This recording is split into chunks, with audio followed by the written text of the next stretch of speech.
Hey guys, can you see me? Can you hear me? I'm logging on a little bit early just so we can, make sure everything's working right. I see a few of you guys in here. While we're waiting, I mean, I'm about 10 minutes early. Let's hang out and get to know each other. Just type your name in the chat box and let me know uh, who you are and where you're dialing in from this lovely evening. So I'm Brad. Obviously, you guys know who I am. So, and I'm from Atlanta, Georgia, outside of Atlanta. I've lived here for over 20 years, but keep moving further and further north into the mountains, the mountainous regions. So, yeah, excited to do this training tonight. Excited to meet some of you guys and see what it is that you're maybe struggling with and some of the things that you might need the most help with.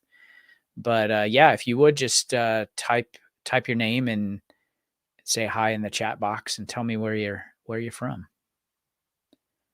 and we'll get started here shortly. I know usually everybody waits until the last minute. So, but I haven't done one of these in a while, and so I always like to make sure everything works because technology, right?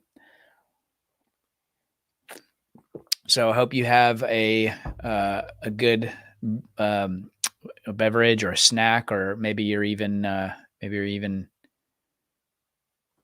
eating dinner. I mean that could definitely be the case for some of you guys. So um, good, good, good.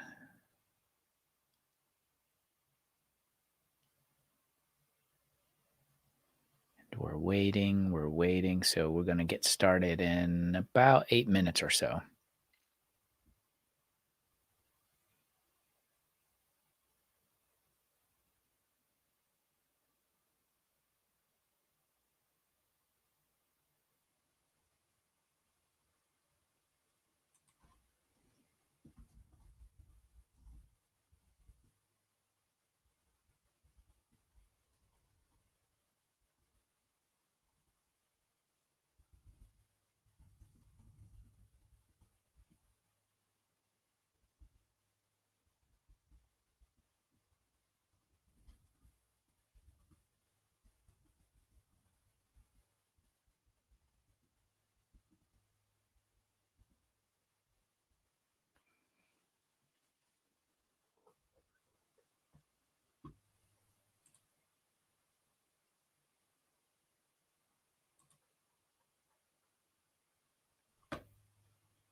I'm just sipping on my stuff, waiting for you guys to come.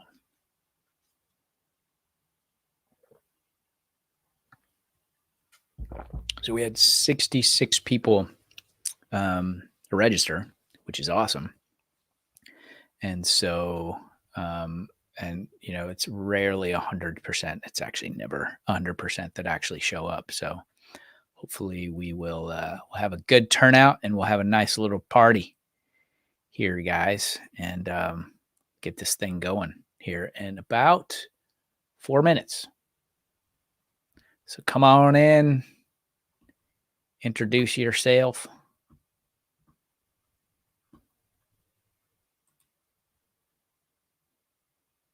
Court appointed audio. Hello and welcome.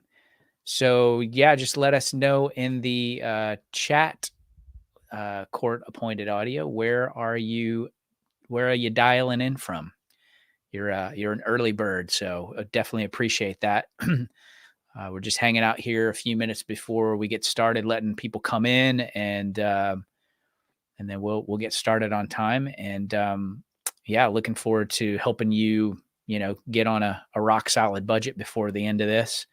And I've got some special goodies for those of you guys who hang out till the end. So Mike from Fort Mill, South Kakalaka. Very nice.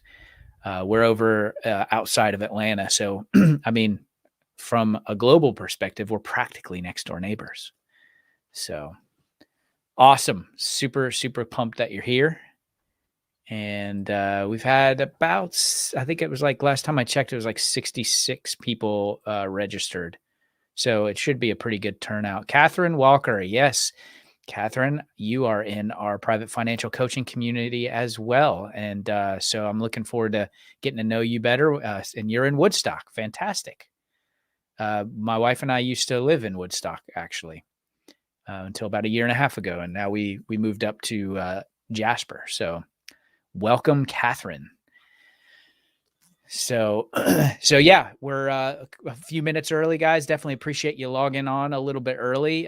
If you would just say, hey, tell me where you're from. Also, I guess, tell me where you are on your budgeting journey. Like, are you a beginner, intermediate, advanced, trying to pay off debt? Debbie Pasco, Debbie from Ohio. Awesome. Where in Ohio? I was born in Lima. I was born and lived half of my childhood in Lima, Ohio. So I'm originally a Midwesterner. Also lived the other half of my childhood down in Florida. So I got exposure to the hot and the cold, not necessarily in that order.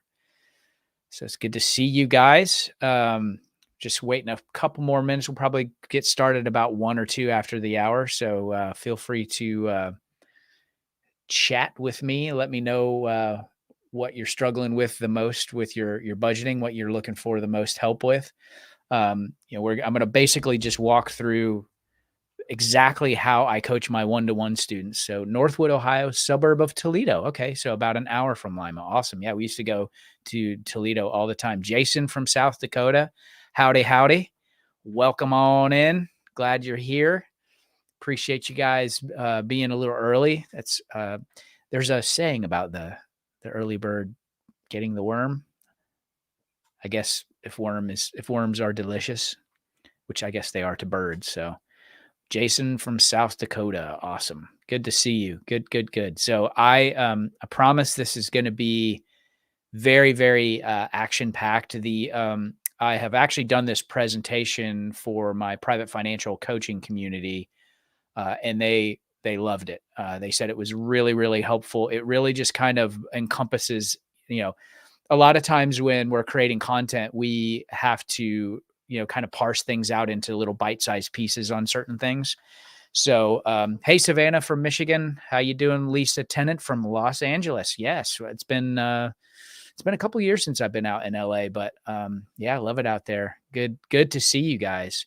So I'm going to give it about another minute or so, and then we're going to jump right in. We'll have some introductory stuff, and then I'm going to kind of outline what we're going to be walking to.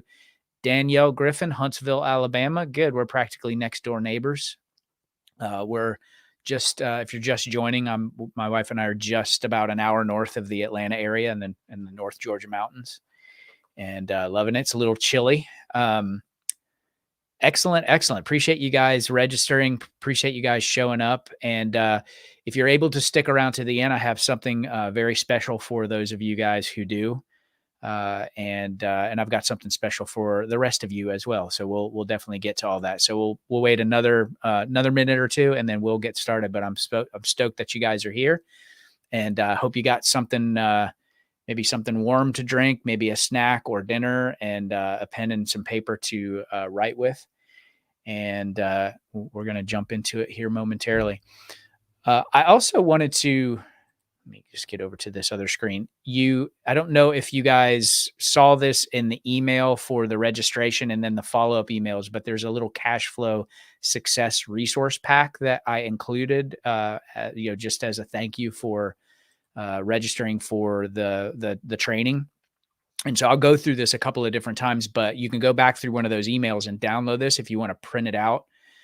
It's going to go through, basically when someone becomes a private financial coaching student, this is a little packet of information that we send them to help them get started and help them start thinking about how to prepare, get organized, talk about mindset, get a preliminary, budget thingy going. So it's got the monthly cash flow plan. It's got the everything I owe form.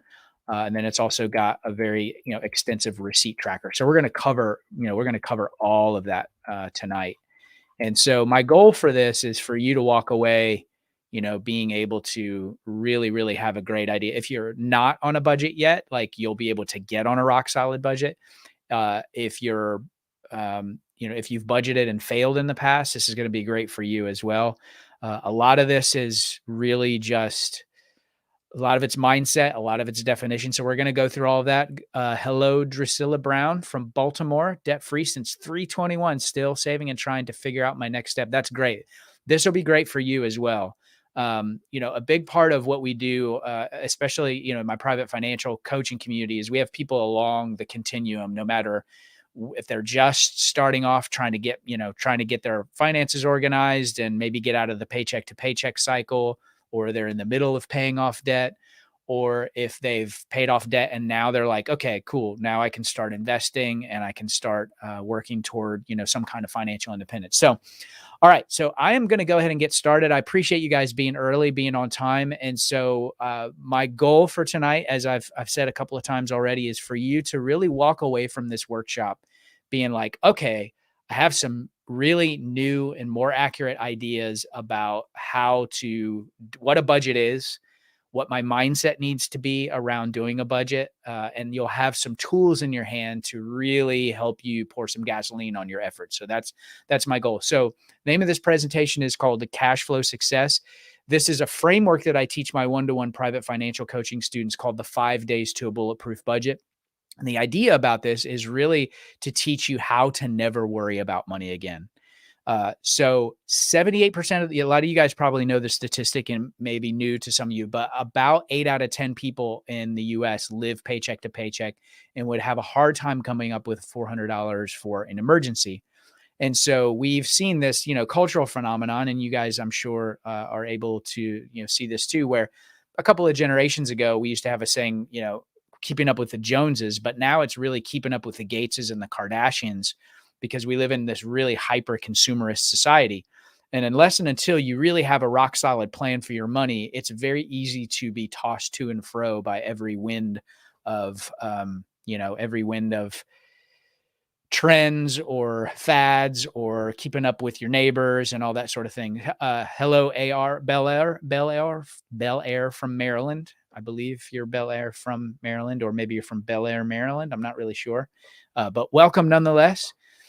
So jumping right in. So we're going to cover, in this workshop, we're going to cover the what, the how to, and the why behind budgeting. So we're going to go, again, like I said, in great detail, how I teach my private one-to-one financial coaching students about budgeting.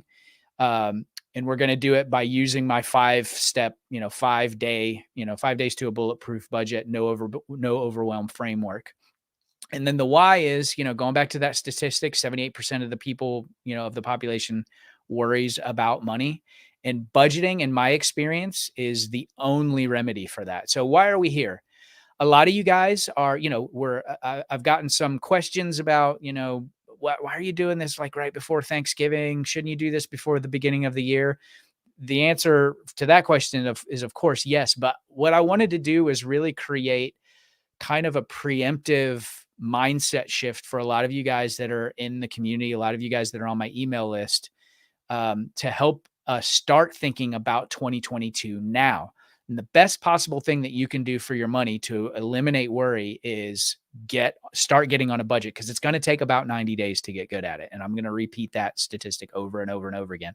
So budgeting is really an endeavor toward personal development. So yes, there is a technical aspect of it where you're tracking, you're getting all your numbers down, you're getting them in a budget, you're tracking your expenses, but it's really much more of a personal development endeavor. And so we're going to talk about some of that stuff. And most of us worry about money. This was the same for me. And I'm going to go through my story, a little bit more about my story and how I sort of became an expert budgeter. Most of us worry about money because while we know what's coming in, we don't really have a good handle on what goes out. And we've never been taught how to budget. This stuff has not been taught in schools. Most of our families, we don't learn it from our families either.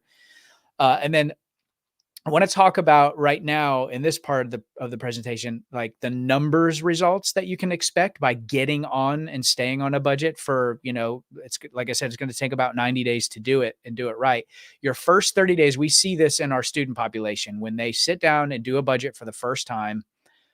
Within their first 30 days, they're usually able to save at least or find at least $1,000 to $2,000. Okay. In the first 60 days, they're able to find or save or earn an additional $2,000 to $3,000. And then 90 days, we're looking at an additional 5 to 6K. Now, those are actually conservative. I'm being really conservative with those numbers. A lot of our students blow those out of the water. It really depends on the size of your shovel, meaning your income, and how quickly we can get your arms around your expenses and get you in a budgeting posture. So my story, a lot of you guys know this. I used to be terrible with money. In 2004, I hit a wall. I had $174,000 worth of debt. And so I've walked more than a dozen miles in the non-budgeting shoes. And so this one critical skill, and I'm going to argue this all throughout this material, is one critical skill helped me eliminate that. But even better than that, it helped my wife and I go on to accumulate over $700,000 in net worth in well under 10 years. So, so I'm going to argue that this is not only a tool to help you get control of your finances, but it's also a wealth building tool. So we'll talk a lot about that, a lot more about that. So 2004, the bottom fell out. That's when I discovered Dave Ramsey. I went through Financial Peace University. I learned how to budget. I worked with a coach, and 2.5 years later, I was able to pay off all of that. And then fast forward to about 2015, I'd met my wife, we had gotten married, we were debt free. So we were doing good, but we weren't really moving the needle on the net worth thing, because I was still doing music and I was doing insurance. And so essentially the $70,000 net worth we had gotten to was basically like a really big emergency fund, but we just weren't gaining enough traction to really start building up our net worth. So I decided to go back into corporate America. I've been a software salesman pretty much my whole career. I've had a lot of different incarnations of my career, but I reluctantly decided to go back as a way for us to just get some capital together. I went back into sort of a 6-figure salary and commissions kind of structure. And so because we were on a budget and we were really, really fastidious about keeping track of our expenses, we were able to increase our savings rate from between 70 to 85% during those 5 years. And during those 5 years is when we accumulated that first $500,000, that first $500,000. Now, if you don't have a big income, don't be discouraged by that. I'm just using that as part of my story to show that, what's possible once you get on a budget and you give every unit of currency a name and a job to do. But I also wanted to talk about just the progression emotionally.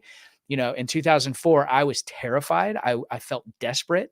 And I will say that if you're in any kind of posture like that, where you're feeling terrified and desperate, that's actually a good thing, because we can use that energy, like I did in my own situation, to make sure that we get you to a place where it's like, okay, I never again. This is it. This is the dividing line. I'm going to do whatever it takes to get on a budget. I'm going to do whatever it takes to get my finances organized, and never going to happen again. So through that process, once I was able to get organized, get on a budget, track expenses, start in a debt elimination trajectory, I experienced calm and control. That was the overarching, kind of feeling that I had. And then by 2015, we were doing okay, but we had some determination that we're like, we need to move the needle on this a little bit faster. And so that's when we decided to go back into corporate America. And then because we had this budgeting skill set down so tight, we were able to not live on most of all the extra money that I was making. We basically constrained our lifestyle to almost pretend like I didn't have a job. So that was all because of a budget. So that's a big, big part of my story. Okay, so the framework that I work my students through is called 12, I'm sorry, not 12 days, 5 days to a bulletproof budget. And so this is a very simple step-by-step made for you process. And we've led thousands of students through this to, one, get control of your money. If you have debt, obliterate that. And then if you're past your debt, it will actually help you move on to some modicum of financial independence, in accordance with your goals. So day one, in the process is where we talk about mindset. We talk about your goals, because we've got to define this stuff. We've got to really define this stuff. And then we talk about definitions of what a budget actually is, because that's really important as well. Day two, we talk about financial organization. It's really important to go through this step, because a lot of people try to jump right into a budget and they get really overwhelmed. And so they wind up quitting within the first 30 days. The first 30 days of trying to get into this process and doing it, the way that I'm recommending, is really going to determine that. So we do this pre-budgeting step of financial organization. Then we get into the actual budget. I'm going to talk about a couple of types that I recommend and a couple that I don't recommend. And then we go to day 4, which is 100% expense tracking. I talk about a few different methodologies to help you with that, and then how to triangulate certain aspects of that. And then one of the most important things is making it a lifelong skill. So I've been doing coaching for over 10 years now. And I've coached so many people that have gone through a program like Dave Ramsey's, Financial Peace University. They've gotten out of a big pile of debt. And then they wind up reaching out to me or another coach in a few years, because they've actually gotten themselves in a worse position. And it's because whatever skills that they did, it was kind of like a test in high school. They learned it for the test and then they forgot it, And so one of my big passions in this process is to help you make this a lifelong permanent skill that's going to serve you so well, very similar to the trajectory that Angelica and I have been on, where we're actually, in a wealth building posture now. All right, so we're going to jump right into day one. So the way that we're going to do this is after each module that I kind of run through, I'm going to open it up for Q&A. So let me see. Love that idea. Blows my mind that I couldn't find that much. Okay. Love that idea. I'm just reading through the comments. Hope we can find some with Brad's help. We're going to help you find some, try budgeting with YNAB and Mint and even $0 budgeting app. Find them complicated. Maybe it's just me. Yeah, we'll talk about that. I'm glad that you're bringing that up. That's really helpful, because I think that one of the things that makes, apps difficult to use for most people is they may be trying to use the app too soon.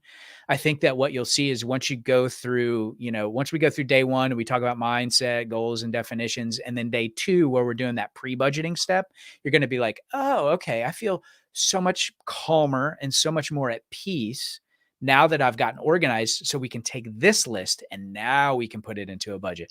So it seems a little bit redundant for a lot of people at first, but I promise you, if you do it this way, man, like, you're going to reduce overwhelm. It's actually going to be much, much more fun.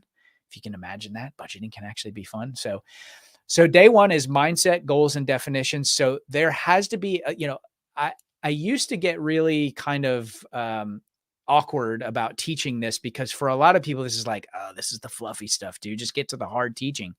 But I can tell you that, your mindset and having some goals, having a strong, passionate, emotional why are really, really important on the front end to define as you're walking through this process because inevitably you're going to hit a wall in the process. I'm just going to tell you right now, like you're going to feel like you're failing forward. We're going to talk about that as well. So you've got to have that motivational underpinning to this whole process. Otherwise, like I said, most students walk away within the first 30 days. And then we have to talk about what a budget is. And we also have to talk about what a budget isn't. A lot of students, when they come to us for one-to-one coaching, there's a questionnaire that they fill out. And one of the questions that I ask in the questionnaire is, are you on a budget? And probably about 8 times out of 10 people say yes, but what it requires of me is that I have to go in and do some sleuthing about that and just ask them to show me how they're budgeting. That's really important. So we're going to talk about those two things. So growth mindset, we're going to talk about 5 questions that will help you determine whether or not you're in a growth mindset. We're going to talk about, setting some realistic goals and developing your strong, passionate, emotional why. And, what do you actually want? What is your strong, passionate, emotional why for wanting to achieve it, wanting to go through the process of learning how to do a budget? And then definitions. Like I said, we're going to talk about a lot of people think that they're budgeting already. So it's really important that we go through what a budget is and what a budget isn't. So right off the bat, I'm going to jump into this growth mindset. We're going to talk about 5 questions that you really need to ask yourself. And because a growth mindset is really required of you to go through this process very properly. What is your tendency toward perfectionism? So if you tend to be a perfectionist, this is going to be really difficult for you. And so one of the things I'm going to encourage you is to try to push your perfectionism to the side and just do it anyway. You're going to feel like you're failing forward. And we'll talk about what month 1 and month 2 and month 3 are going to look like. So if your tendency is to be a perfectionist, then you're going to want to try to let go of that. It's going to be difficult, but I promise you it's worth it. I promise. Okay, how do you view the effort exerted toward your goal? So if you're in a growth mindset, you're looking at, okay, I'm failing forward, but hey, I just learned something. Whereas if you're in a fixed mindset, you're like, oh yeah, I don't really know. It all feels futile, right? So you want to look at, the effort how do you view the effort exerted toward your goals? How do you respond to obstacles when they arise? When we sit down to do your first budget, and you don't have all of your expenses, which by the way is going to happen.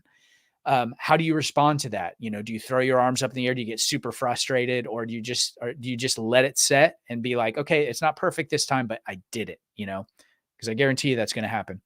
What is your typical response to criticism? So one of the things that, a lot of you guys, if you've been trying to get on a budget, trying to get out of debt, and when you get super committed to the process, it's going to change the way that you interact with your friends, with your family, with your coworkers.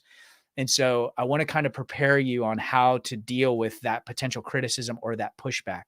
One of the things that we're going to talk about in this is that the budget is really going to be one of the main ways that we get this worry out of your head is that the budget is going to become your external brain.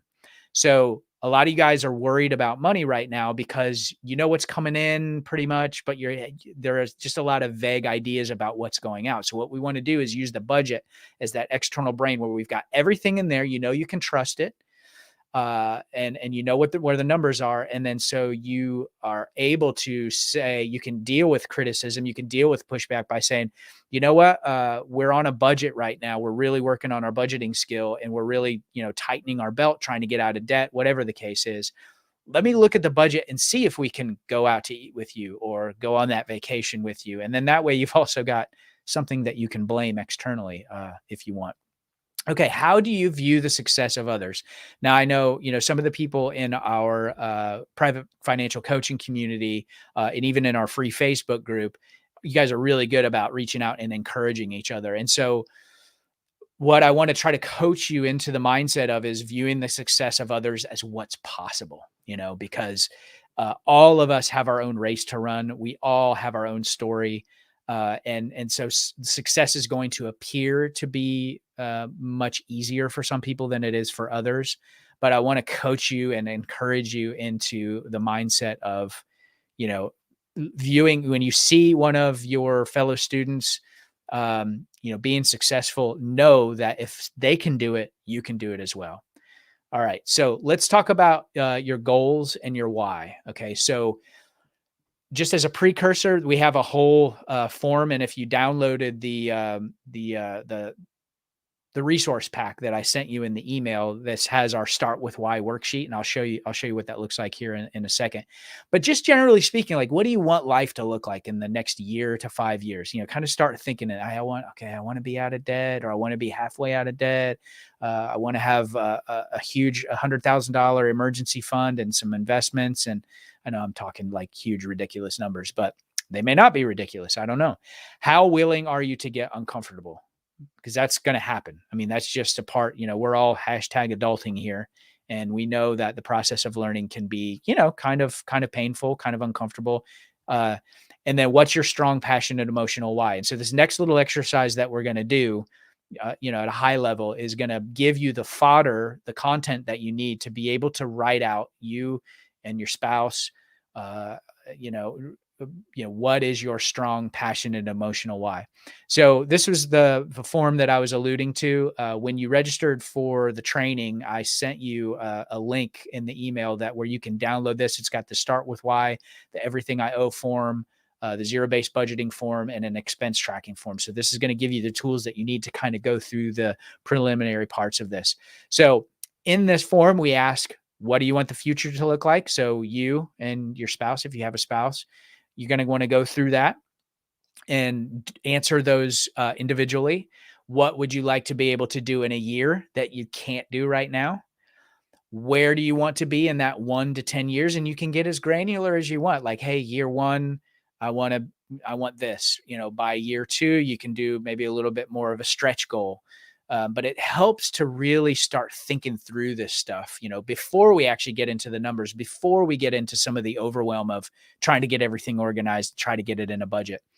What does financial freedom mean to you? Does that mean, like it has for my wife and me, where you've got a modicum of financial independence, where you can get yourself to a place where you're completely out of consumer debt, maybe have some kind of side business where when your boss starts acting like a crazy person, you can be like, you know what, I'm done with this, which I was able to do successfully. It's awesome. I highly recommend it. And if you guys have questions about that, I'd be happy to answer them. Okay. So now that you have, depending, kind of based on your responses to those, you can kind of formulate your why statement. Now, so the why statement, and this has changed, and yours will change too. Like every single time you go through a process and you accomplish a certain set of goals, you'll pretty much automatically have to readjust your why. So my why now for this, it's all about this platform. It's all about serving you guys. Like my why is to help as many 5 and 6 figure corporate burnouts escape their nightmare by teaching them how to organize and optimize their finances, obliterate their debt, and move on to financial independence by starting and growing an online business. So that's my why. That's, and my wife has a slightly different why. She's got a little business of her own as well.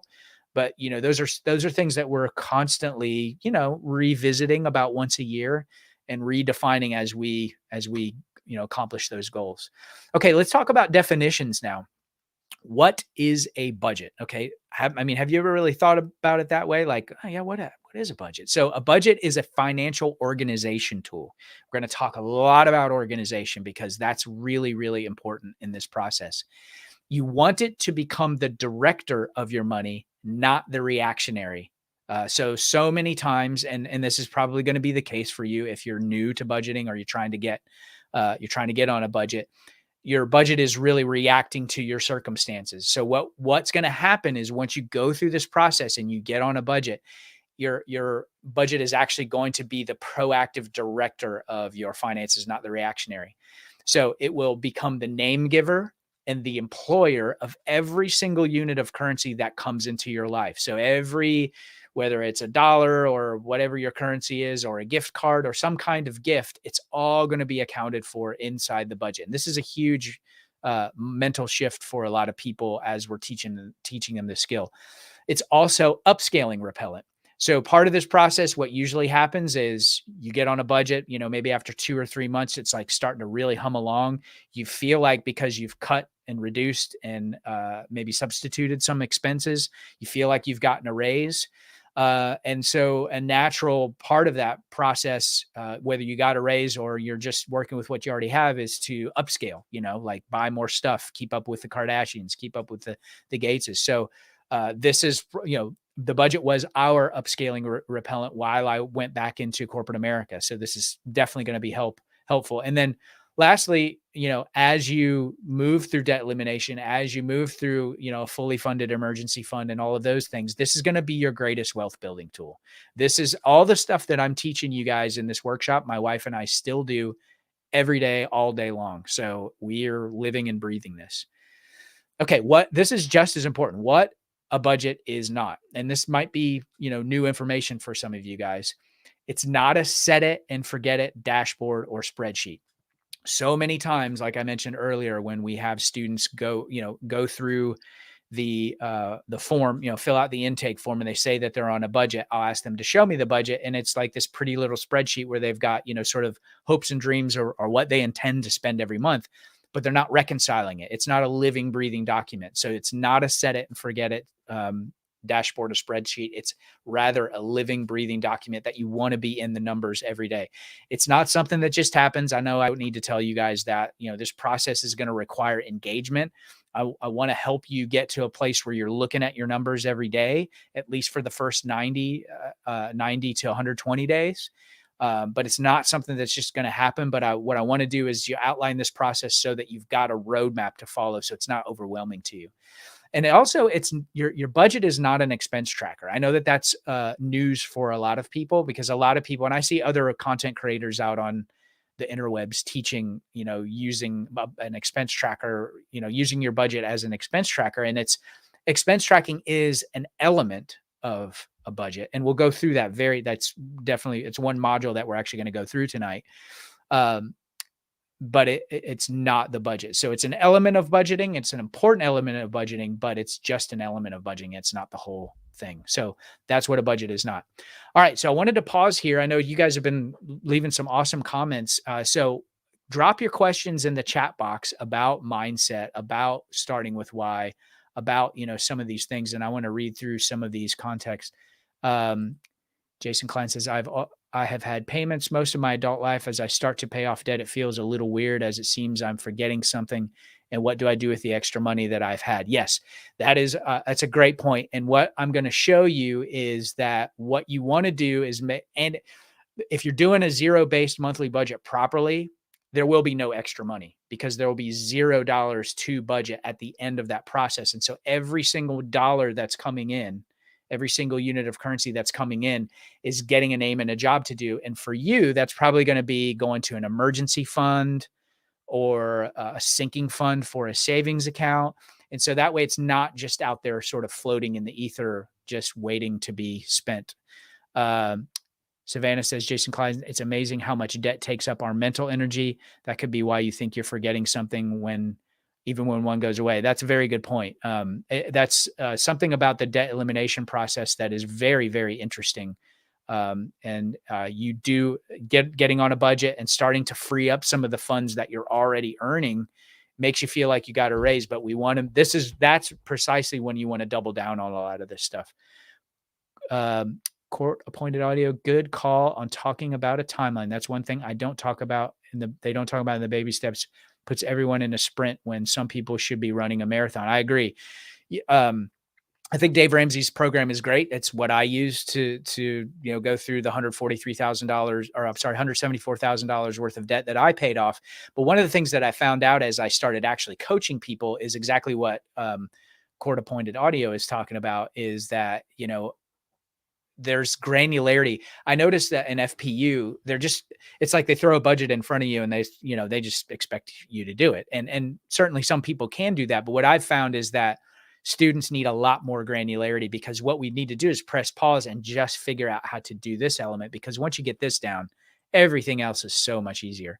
Baby Steps community always talks about gazelle intents, but that makes me very anxious to think about doing it with that mindset. Yeah, it doesn't work for everybody. I mean, I think that you can, I think you can achieve the level of intensity that you need to achieve without the I guess the overactiveness of some of that. So yeah, I'm all about being intense, but I think that it's really just the look at your numbers, 5, 10, 15 minutes a day and make sure your numbers are reconciled so that we've got your budget set up as your external brain. So then you can just really be creative about how you're going to earn more money or how you're going to cut more expenses. So I can't use Dave Ramsey's program 100% is use credit card to get mileage and cash returns. Yeah. And I don't have a problem with that. I think that if any of you guys have seen any of the Dave Ramsey videos that I've done, I mean, that was another one of my departures as I went through, their program is that if credit cards are not a problem for you, if they are a problem for you, please don't use them. But if they're not a problem for you, there are so many benefits that you can be taken advantage of. So let's see. Being from Asia, I have to go back to my birthplace every few years. Points help a lot for me. Yeah, same thing for my wife and me. She's from Colombia, South America, and we've literally, and people have challenged me online about this when I post this, but we've literally saved tens of thousands of dollars on airline tickets over the past decade, going back and forth between the U.S. and South America on airline points. Again, that is a very individual thing. And I would just say, please use responsibly if credit cards are a problem for you. And for a lot of our students, they are, and they have to go off of them for a while until we can get control of their money. So let me see. Brad Long is your debt coach. May I ask if your $174,000 of debt included a mortgage? That number is close to my debt amount with my mortgage. Yes, that is absolutely correct. So the consumer debt part of that number was $43,000. That was the hardest part to pay off. At the end of that 2.5 years, I was trying to get rid of that condo anyway. So the part of the strategy was once I finished paying off the $43,000 was a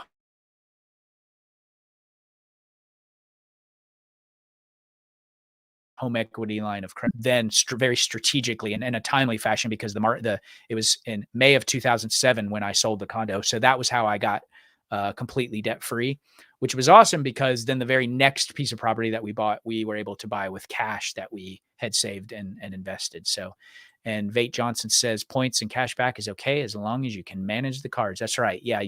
The way that we use credit cards is that we budget them as though we spent cash. And so there is no distinction really in our cash flows, whether it's cash or not. And I literally pay them off every week. So we never carry a balance. If you're using credit cards that way, especially if you have debt, that's how you lose that game. So a lot of nuance there. These are great, great points. So I'm going to move on to day 2. And you guys keep the feedback coming. Keep having. I'm monitoring the comments for questions. So as we're going through this, if something doesn't make sense or you want me to explain something a little bit more in detail, I'm happy to stop and do that. So day 2 is what we call financial organization. So this is kind of the secret budgeting step or the pre-budgeting step, and this is really critical and actually can take a little bit of time for some people. Like if you are a super disorganized person, like most of us are, especially when it comes to our finances, and this is something that's really going to resonate with you. So what we do is with our new students, we start with income. So we make a list of all their sources of income. For a lot of you guys, it's just going to be your job. The next we do, we list out all of your bills, expenses, and debts. And this is what I like to call the everything I owe form, which I showed you guys. And it's in that resource pack that I sent you.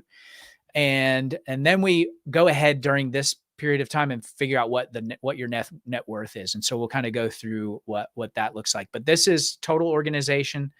So income could be all, primary job, second job, side hustle, any kind of child support or alimony, dividend income from stocks or other types of investments, real estate income from investment properties, annuities, life insurance, disability payments, Social Security benefits, government assistance, gift cards. This is one that a lot of people don't think about, and I get flack from students when I first mention this. But if someone gives you a $50 gift card, if you have total financial integrity, you're going to put that in the budget because you're going to spend that. That's cash flow that's coming through your household.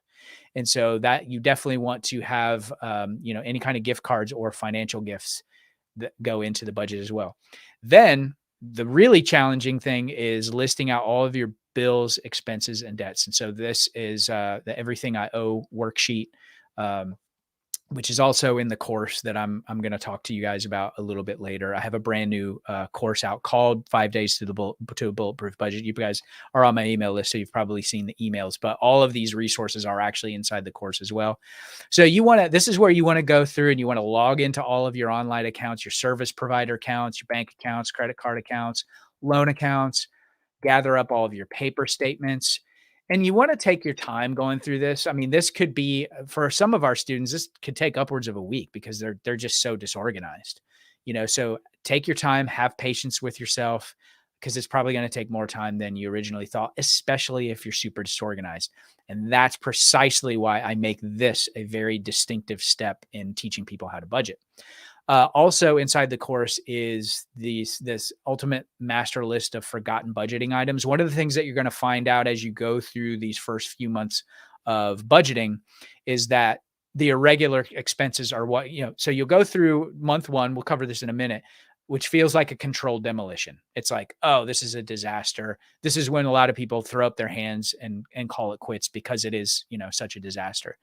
Month two is where okay, cool. I've got some wins. And then, oh, I totally forgot kids, the kids are going back to school or Christmas is here and we hadn't budgeted for that. So what this ultimate master list of forgotten budgeting items is going to do is help you sit down and kind of jog your memory early in the process to kind of start planning for some of those things. Then we want to calculate your net worth. So net worth is your total assets minus your total liabilities, everything you own minus everything you owe. And that's going to equal what your net worth is. And there is a net worth worksheet inside the course as well. And so this is going to be cash on hand, which is, bank and physical cash, any kind of real estate. And all of these assets, you want to go with fair market value. I'll talk a little bit more about that as well.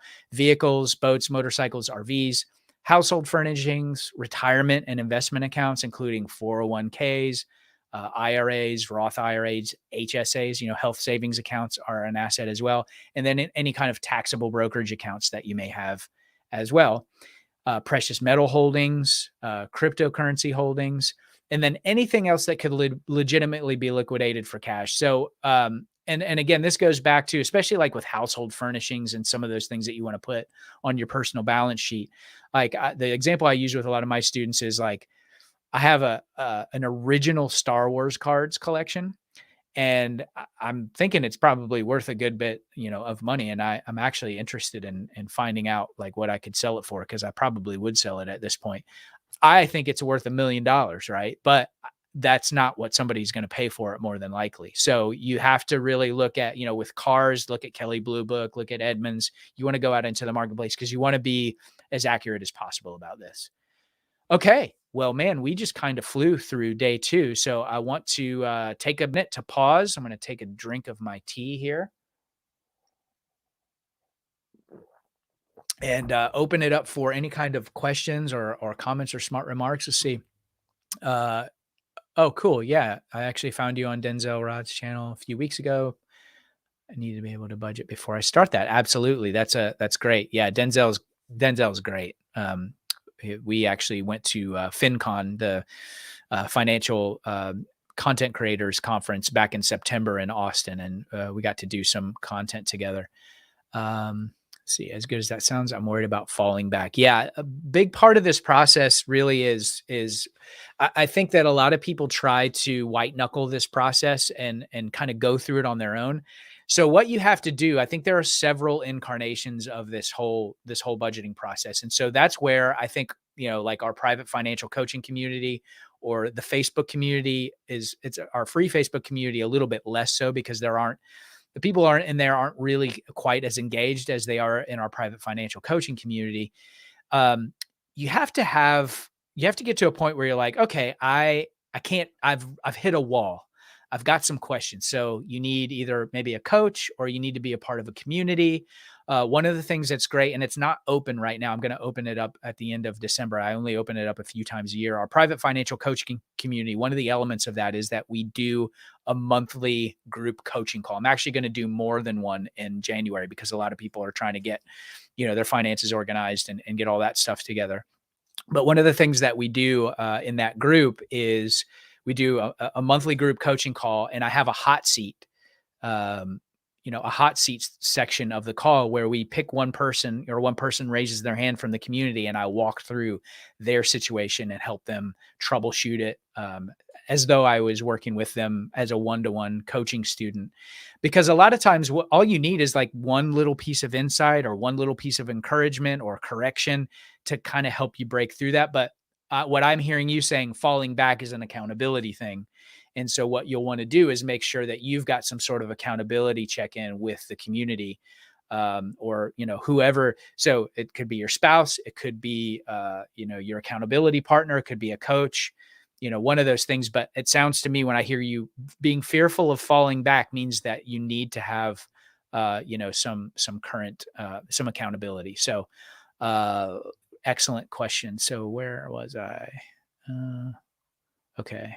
Oh, yeah, man, you guys are super engaged. So this is me, disorganized. I budget by taking whatever is left over after the week's pay of spending and put it in savings. But then there are times when I miscalculate and have to grab some back out. Yeah. The way that I'm going to teach you how to budget, like, you're never going to have to worry about that again. It's a mindset. It's a bit of a mindset shift. It's a bit of an operational shift, but you'll get to a place where you'll stop having piles of money over here, piles of money over there, and robbing Peter to pay Paul. Like, that's disorganization. So I definitely hear you. Jason Klein said, quite a few people want to use a modified net worth calculation. It is truly what you own versus what you owe. That's right. Right now, Edmunds, Kelly Blue. Yeah. I think you're right. Right now, Edmunds and Kelly Blue Book actually undervalue vehicles at this time. And I think that's because they haven't really caught up with inflation or what people are, dealers and private sellers are selling. We're actually looking for a van to convert into a camper van. And oh my gosh, the prices are like 10 to 15,000 or more than they were this time last year.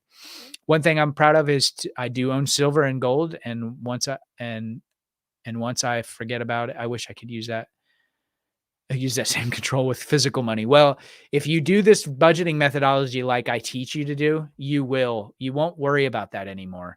And we're gonna dive into that. I don't want to be very frugal, if you know what I mean. My wife will never agree with that philosophy. Yeah, I think that's a good point, AR. So the conversation with your spouse is really, really important, because there's always a push and pull.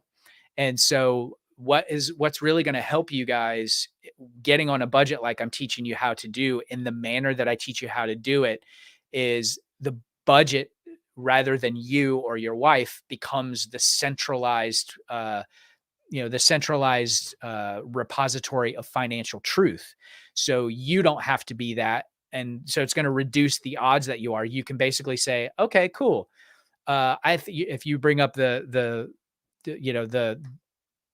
desire to be frugal in a certain way, you can base that on, because we're a little bit short in this category, or because we want to build a little bit more padding in this category. You let your external brain of the budget make that assumption. You make that argument for you rather than doing it yourself. I mean, it's pretty brilliant. I can honestly say my wife and I have never fought about money. Now, she comes from, South America. Her family's never been in debt. So we already had a very similar, kind of mindset when it comes to money. And I had already reached, debt freedom by the time that we had met. But I really think that you can, this tool will help you guys get even more in sync with one another. And basically, maybe not completely eliminate money fights, but possibly not in the way that you're fighting about now. Family members and I have purchased precious metals in the past, and I've never had a profit with them. Yeah. I don't look at precious metals like that. That has been about 10% of our overall portfolio in the past. I look at that as central bank insurance. It's really a little bit beyond the scope of this call. I would love to talk, more about that.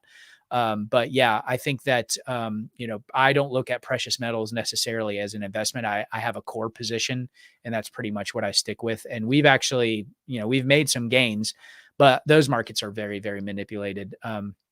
Excellent. And Savannah says, Bradlong, have you had students who could not be helped even though they were motivated? No, I would say no. There's a lot to unpack there, but all of these financial issues are solvable. It really sometimes the more broke someone is, like I've had lots of students that I've worked with over the years that they can't pay all their bills. Dave Ramsey talks about the four walls. We wind up having to be in that posture for a little while. But all of these issues are solvable if there is a strong, passionate, emotional why. So a lot of times people will come to us and they'll think their situation is hopeless. And we'll go through this process and we'll just have to ask them some tough questions because maybe it's a shortfall in income. Maybe there are some expenses that are sacred cows that they're not willing to get rid of. And so my job as a coach, what our job as a community is to help you troubleshoot. All right, what's the issue? So I would say no. I think every problem is solvable. It's really just a matter of the dedication and the strategy around doing it. And that's really the hardest part, for a lot of people. But that's why you guys are here. I'm going to help you guys do all that stuff. By the way, I know that there are some of you guys that are financial coaches, new financial coaches, wanting to become financial coaches. This is, we have in our private financial coaching community, we have a lot of new or aspiring financial coaches that are in there as well, so that they can sort of witness how I teach budgeting, how I teach debt elimination, and really kind of just use this system to coach their own students. So I think that's there's no wrong reason, for being here. And I'm obviously an open book about all this stuff. So AR asks, this is a great question because I guess maybe I didn't state this strongly enough. Do you still budget, Brad, or do we get a time we don't really have to budget? No, we absolutely still budget. We still do everything that I'm teaching you literally on almost a daily basis. Like I don't necessarily reconcile transactions every day, but I'm very organized about the way that I do it. But yes, we absolutely do still budget, just like we did, just like I have from the very beginning. That's why I teach this as a lifelong skill. You really, really want to get into this, and you really want to, because this will absolutely change your financial trajectory, hands down. So yes, we do. Okay, DB Pasco is a new financial coach. Excellent. I'm so happy that you're here. I wish that I had I had to figure out a lot of this stuff on my own as a new financial coach. It took me a few years actually to sit down and figure out the best way to teach budgeting, because that's not something that I learned in Dave Ramsey's Financial Coach Master Training. So I'm glad you guys are here. So we're going to move on to day 3, where we're going to jump into the actual budgeting piece. So now we're going to talk about some of the budgeting types, and then we're going to roll up our sleeves and do somewhat of an abbreviated budget. I'm not going to get into the weeds with it because I don't want to bore you guys to death, but I want to show you sort of the overarching, like once we've started with why, we've organized our finances. All right, this is how we sit down and do the first incarnation of the budget. And I think it's really going to help you crystallize your thinking about what this should actually look like. So naming names, the budget is where we give every single unit of currency a name and a task to do. We're going to talk through the budget types. There are a couple that I recommend and a couple that I don't recommend, and I'll give reasons for both. And then with all that, we're going to jump in and do an actual zero-based budget, like I said, at about a 30,000 foot level, because I don't want you guys to fall asleep. So naming names. So everything gets a name and a task, whether it's the money in your paycheck or a gift card given to you from a friend, everything must be accounted for. You want to get yourself to a place where you have 100% financial integrity with every single unit of currency or asset that's coming into your life. So everything's got to go into the budget. That may not make a lot of sense right now, but it'll make sense once we kind of jump into the actual budget. The first 90 days, sometimes people give me some flack. I thought this was 5 days to a bulletproof budget. Yes, it is 5 days to a bulletproof budget. That doesn't mean that you're going to get great at budgeting in 5 days. The whole reason for the framework is to just give you the steps and the framework to kind of hang it in. The process, that's the what. The how is going to take about 90 days, because again, this is This is a muscle. This is not something that's taught in school. There's a lot of deprogramming that has to happen throughout the process, as well as reprogramming. So month one is going to be the worst. And a lot of you guys that have tried, budgeting before, it's going to feel like a controlled demolition. Like it's a building that you own and they put TNT in it, and it's like, oh, this is terrible. And this is the absolute hardest month because you're still getting organized. You're still trying to populate the budget. You don't have all the numbers. You don't even know what you're spending in certain categories like food. A lot of times subscriptions, people don't know what they're spending on subscriptions. So month one is always kind of a nightmare. Month two is where you start getting some wins. But then, like we talked about earlier, there are some frustrations because you know that there are some irregular expenses that you're not quite sure what they are, that you forgot about, that you're not even thinking of. And then month three or month four, sometimes it can be a little bit elongated depending on, how motivated and organized people are. It all starts to come together. So that's what the first 90 days looks like. And then the tools, yeah, what should I use? So historically, I have always recommended new budgeters do budgeting on paper, but for at least the first 90 days. And some people go on paper and stay on paper, and that's great. I mean, if that works for you, man, paper it up for the rest of your life. But I'd say in the past year and a half, I've had a lot of success leading new students that are new to budgeting through YNAB, which is a software program called You Need a Budget. And I actually have access to a 34-day free trial, which I actually put inside the course as well. I've gotten really, really good results with that. I know a lot of people, when they try to use YNAB on their own at first, if you don't know how to budget, YNAB can be kind of a nightmare. But if you've got somebody sort of walking you through how to set it up step by step and how to enter transactions and how to do it, it's a really, really fabulous tool. So that's the one exception that I've had to paper budgeting. So that's naming names. Budget types. Couple that I recommend and teach, and a couple that I don't. The quick start budget, which that's also in the course. It's really, really super easy. If you're prone to overwhelm and you've gone through the everything I owe, you've gone through the everything I owe exercise, and you're like, you know what? I just want to do the quick start budget. It's like the perfect next step to actually doing the monthly zero-based budget. So I include that in there for people that are really prone to overwhelm, because I want them to not feel that way. But the zero-based monthly budget it's absolutely the most accurate.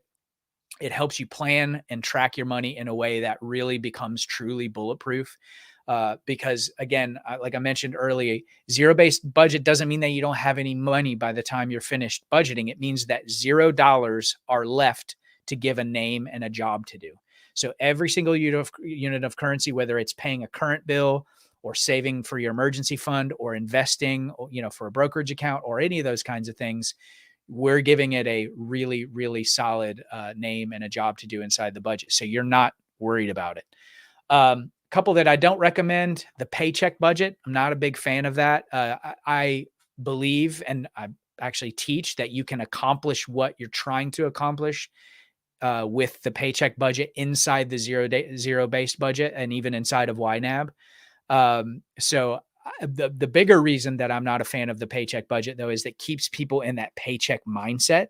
And we want to, this process is naturally going to start helping you get a month ahead, 2 months ahead, 3 months ahead, because what we're going to do is we're going to make sure that we're, constraining resources where they need to be constrained. We're going to have great visibility into what you're planning to spend, what you're actually spending, what's left over, if anything, and then just how you're sort of stacking up, grade point average wise. So I don't like the paycheck budget because it's really hard to get people out of the paycheck to paycheck mentality and practice by using that budget type.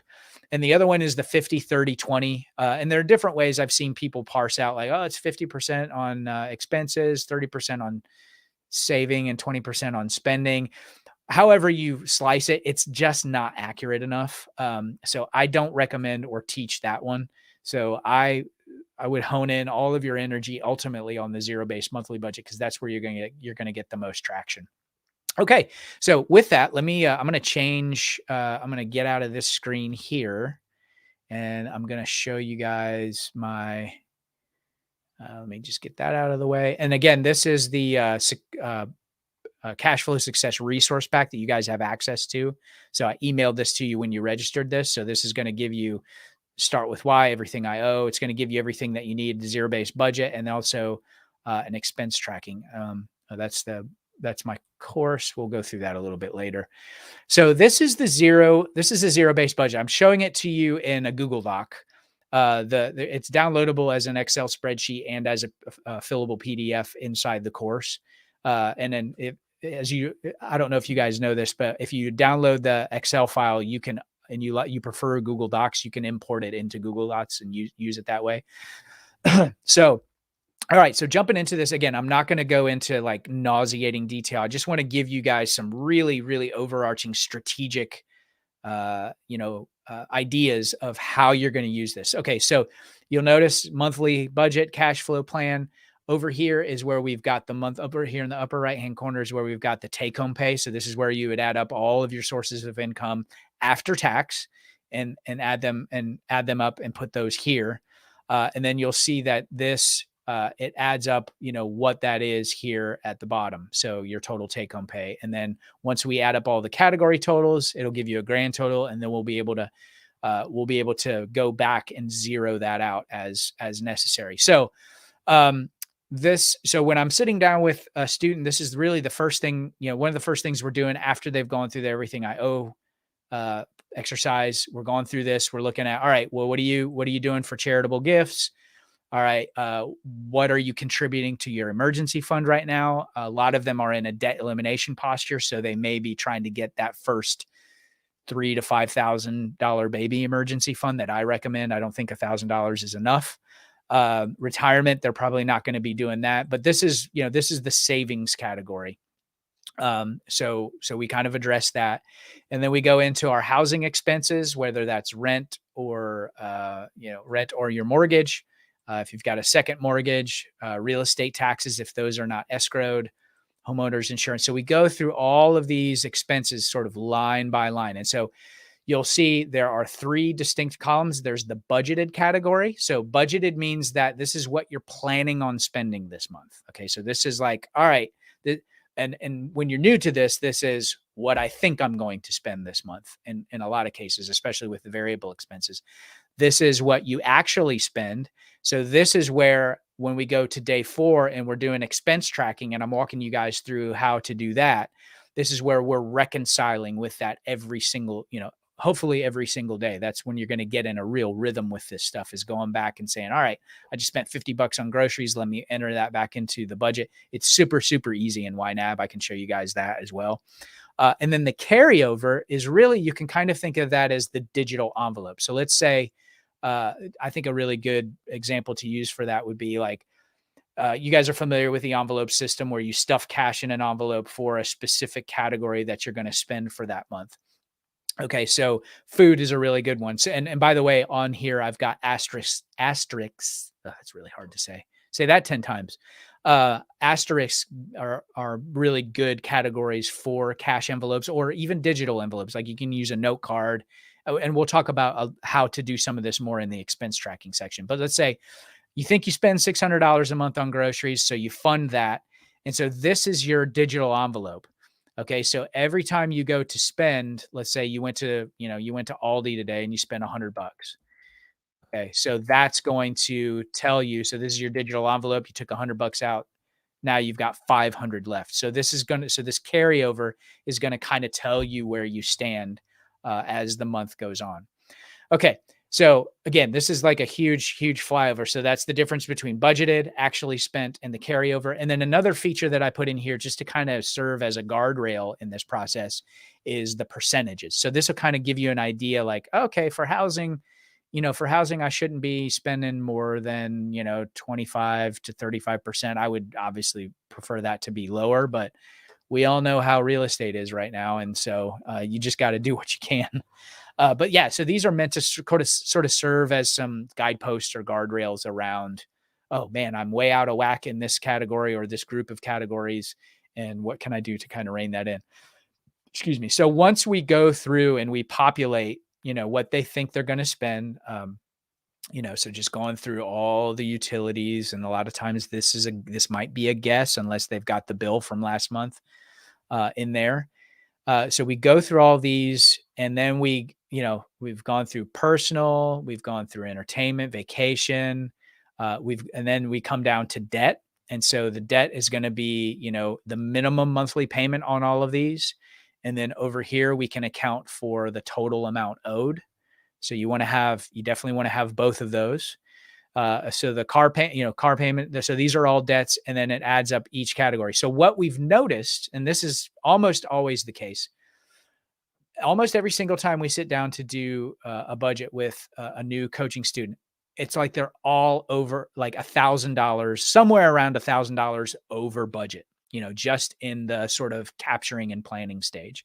So what we have the opportunity to do before we start tracking any of these expenses is to go back and say, okay, what can we, because we want to get this number to zero. So right now, this couple is $417.50 over budget. So what can we proactively do to go back up through here and either cut, reduce, or substitute to get that to zero? Now, you may not be able to do that, but this is a really, really great strategy to start, being 100% accountable with, all the money that's coming in. So let's say, in this instance, let's say all right, we're going to try to cut back on gas by $50. Car insurance, we're going to try to shop our car insurance, and we're going to try to knock $100 off of that. Um, let's see, children's clothing. We don't really need clothing right now, so we're just going to kind of zero these out, and maybe try to save, for those. All right, so we can go back down here and say, all right, so we've cut a couple of $100 off already, so we've got $167.57 and 50 cents still over budget. Now, another thing that you can also do in terms of fixing this problem is to get a side hustle. Maybe they decided to drive for Uber or Lyft for a couple of weeks, and so they were able to increase their income another couple $100. So now they have $600. Okay, and now they're $32.50 over under budget. So they have $32.50 left over. Now, we always want that number to be zero. Okay. If you want to do a zero-based budget properly. So what we're going to do in this case is we're going to take that 3250 and we're just going to go ahead and put that in the emergency fund. So what that will do effectively is zero this out. So now they're doing a zero-based budget. Now it's not going to be as neat and pretty as I'm, doing this example during a class, but that's just to kind of give you an idea of how that works. And then the next step, which is what we're going to cover in the next section, is expense tracking and reconciling that with the budget on every day on a daily basis, basically. So that's a very, very, very high level overview of what a zero-based budget should look like. So I know that you guys are going to have probably lots of questions, and I see a lot of stuff in the comments already that I want to go back. So now I'm going to open it up to questions, comments, and smart remarks. One of my favorites. So, all right. Do you think do you think of it this way? Plan your trips to some point. All right. Okay, good. All right. So this is good. So Vate says, I've done a lot of reading and almost everyone that is organized recommends being on a budget for life. Yes, I completely agree.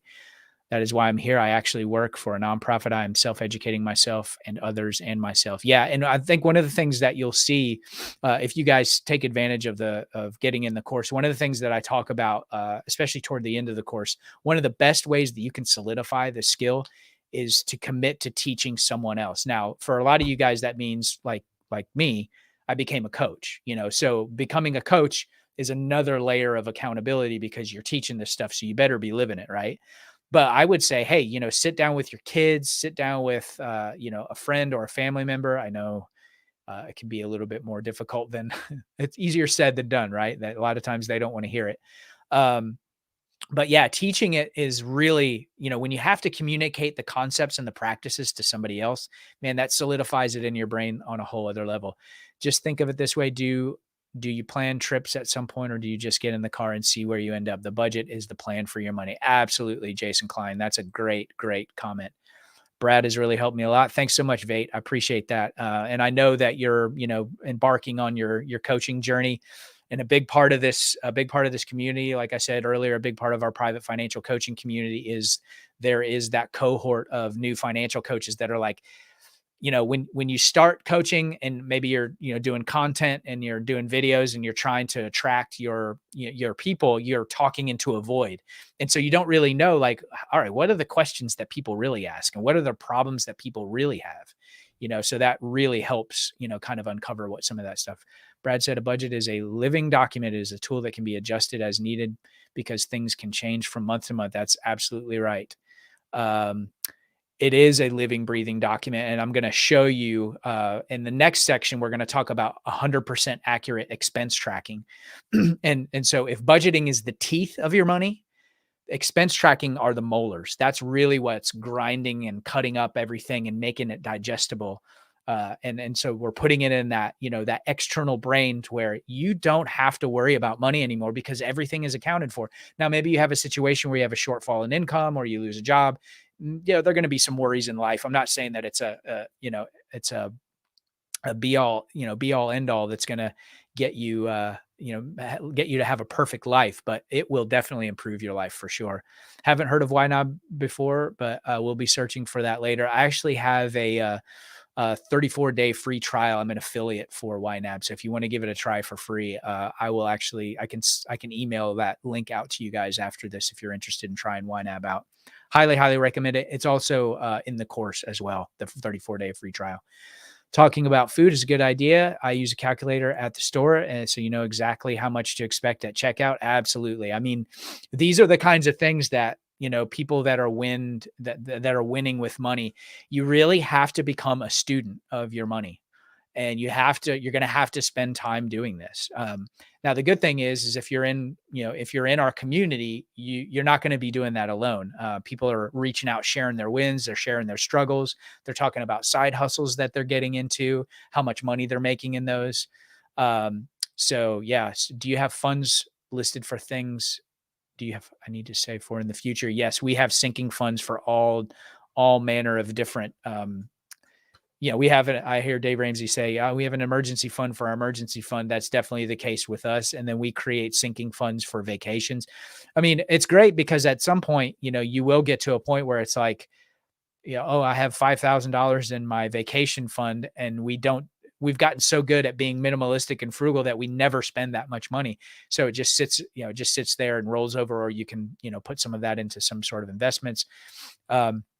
Zero-based budget is what I've been trying, but need to change my mindset to stop from taking it out. Yeah, I think that's a good point, because the zero-based budget it is a mindset shift, but it's such a critical mindset shift because it's really going to cause you to think about and interact with your money in a way that you probably never have before. Because most of us, even if we are budgeting, it's just some kind of set it and forget it, or we have a general idea of, hey, we've got enough to cover. Your bank account is not a budget, just because you have enough money in there to cover stuff. Like if you really, really want to improve your financial situation, you have to do this. There's no other way. In fact, and I talk a lot about this in the course, um, every single one of our financial coaching students that we've coached over the past 10 years that have gotten out of debt or that we've helped move on to some modicum of financial freedom, financial independence, investing, every single one of them will tell you, if you think that you can get control of your money and get out of debt and really accomplish your financial goals without being on a budget, you're fooling yourself. And I know that's really strong language, but I know that you guys are here because you want to change your relationship with money. We don't want it to be our God. We don't want to worship it. That's not what this is about. This is about getting control over it to a point where you don't have to think about it every waking moment. You don't have to wake up in a cold sweat at night wondering like, oh crap, did I have enough money to pay that bill? Am I going to get charged an overdraft fee or whatever your version of that nightmare is? You're not going to have to worry about that anymore. So Vate says, always check with your insurance company about coverage if you decide to drive Uber. That's absolutely. Yeah, I know that those services do have commercial policies for their drivers, but you definitely want to talk to your emergent or to your to your insurance agent about that. And also, adjust your deductibles accordingly. So, do you suggest staying with the same bank or using multiple banks for multiple accounts? That's a good question. So basically, it really depends. So the way that the way that we do our budget is that in terms of the budget itself, we just have one big pile of cash that we allocate everything for in the budget itself. We have two bank accounts. We've got a credit union account and a USA account. It's got a checking account and a savings account in both of those. So it's kind of like four accounts. And then my business stuff is totally separate, which it should be. If you have a small business, that's a whole other conversation. I'm coaching some students right now that are struggling with, separating those things out. But yeah, so it really depends on what you're trying to do. But I think in terms of budgeting, I don't look at the bank account as the place where I'm giving the money a name and a job to do. I look at the budget. So say, for example, you've got 10,000 in a checking account and 5,000 in a savings account and another 10 and another 5. So that's $30,000. I don't allocate any of that in the budget. I just say I have $30,000. And so I allocate that $30,000 inside the zero-based budget. That's the name and the job to do. That's the title, if you will, for all of those. Yeah. So, yeah. And, Vape brings, thanks. I'm an aspiring comedian, Vate. He said, if you feel a need for multiple bank accounts, be sure to be aware of the fees. That's a really, really great point. Definitely appreciate you bringing that up. Yeah. So the thing about this whole thing, DB Pasco and a lot of you guys that have questions like this is that where you're starting with this, like you will make this process your own. You'll start to do things differently the way that I'm teaching you. The reason that I'm teaching you to do it this way is that it gives you a rock solid, bare bones baseline from which to start to help you ingrain the concepts and the practices in your mind so that then you're able to like understand it. And then once you've got it down, then you'll start to be able to customize it to what your own needs are. And if you have, we do have students that have, they have a couple of different bank accounts, and with one of the bank accounts, they have 13 different savings accounts. Each one of those is for a different sinking fund. There's nothing wrong with that. That would give me a headache. But that works for them. That's how they keep track of a lot of their stuff. So excellent questions, excellent interaction, guys. I really, really appreciate that. And I hope you guys are I hope this is, helping to, change some of your ideation around budgeting and maybe how you've been doing it in the past and how you'll do it, from now on. So day 4 is where we're going to get into 100% expense tracking. So if budgeting, like I mentioned before, if budgeting is the teeth of your financial life, 100% accurate expense tracking are the molars. This is what really grinds the food down into granular bits and makes sure that it gets digested properly. I know it's an awkward metaphor, but you do what you can with what you got, right? So one huge thing that you're probably going to not like doing that I'm going to recommend 100% that you start doing, and that I still do, my wife and I still do, is save receipts. You have to start saving receipts. And it's a really, really important practice to start getting into. I'm sorry, I'm actually looking for, I've got an example that I'm going to use in a minute, and I wanted to be prepared for it once we get to that. So I'm kind of fumbling around for a couple of things at the moment, but yes, you have to start if you really want to get to 100% accuracy in your budgeting. You have to start saving receipts. So one of the comments that I often like to make is I notice a lot of times, and this is not me being like this snooty financial coach that's going around judging everybody, but you just kind of notice these things after having done this for so long, that I'll be in the checkout line, Walmart, grocery store, and the cashier will ask them if they want their receipt. And when the people say no, I know that they're probably not budgeting. So, just a little financial coach, little dad humor. It's not really dad humor. Anyway, so yes, you got to start saving receipts. That's digital receipts as well. So you want to save your physical receipts, and then you also want to save receipts of stuff that you're buying on Amazon, maybe the invoices for your subscriptions, like whatever it is that you need to do to be able to capture that, organize it, and then feed it back into the budget from a reconciliation standpoint. The envelope system, a lot of people think of the envelope system as it's a budgeting methodology, and that's definitely part of it, but it's also a really good option, a really good thing to use for expense tracking, especially if you have a hard time keeping track of receipts. And especially if you really want to become better at tracking your expenses sort of on the fly. So it's a little bit of a paradigm shift for a lot of people because they don't think about the envelope system as an expense tracker. And then we're going to talk about the art of triangulation. So triangulation is really just a fancy word for just double checking yourself. So you want to have some systems in place to make sure that you easily become a part of the 100% club. So we're going to save receipts. We're going to reconcile those with the with your budget. And then we're also going to want to be checking your online accounts. And I've got a couple of tools that I use for that. One of them is free. The other one is YNAB.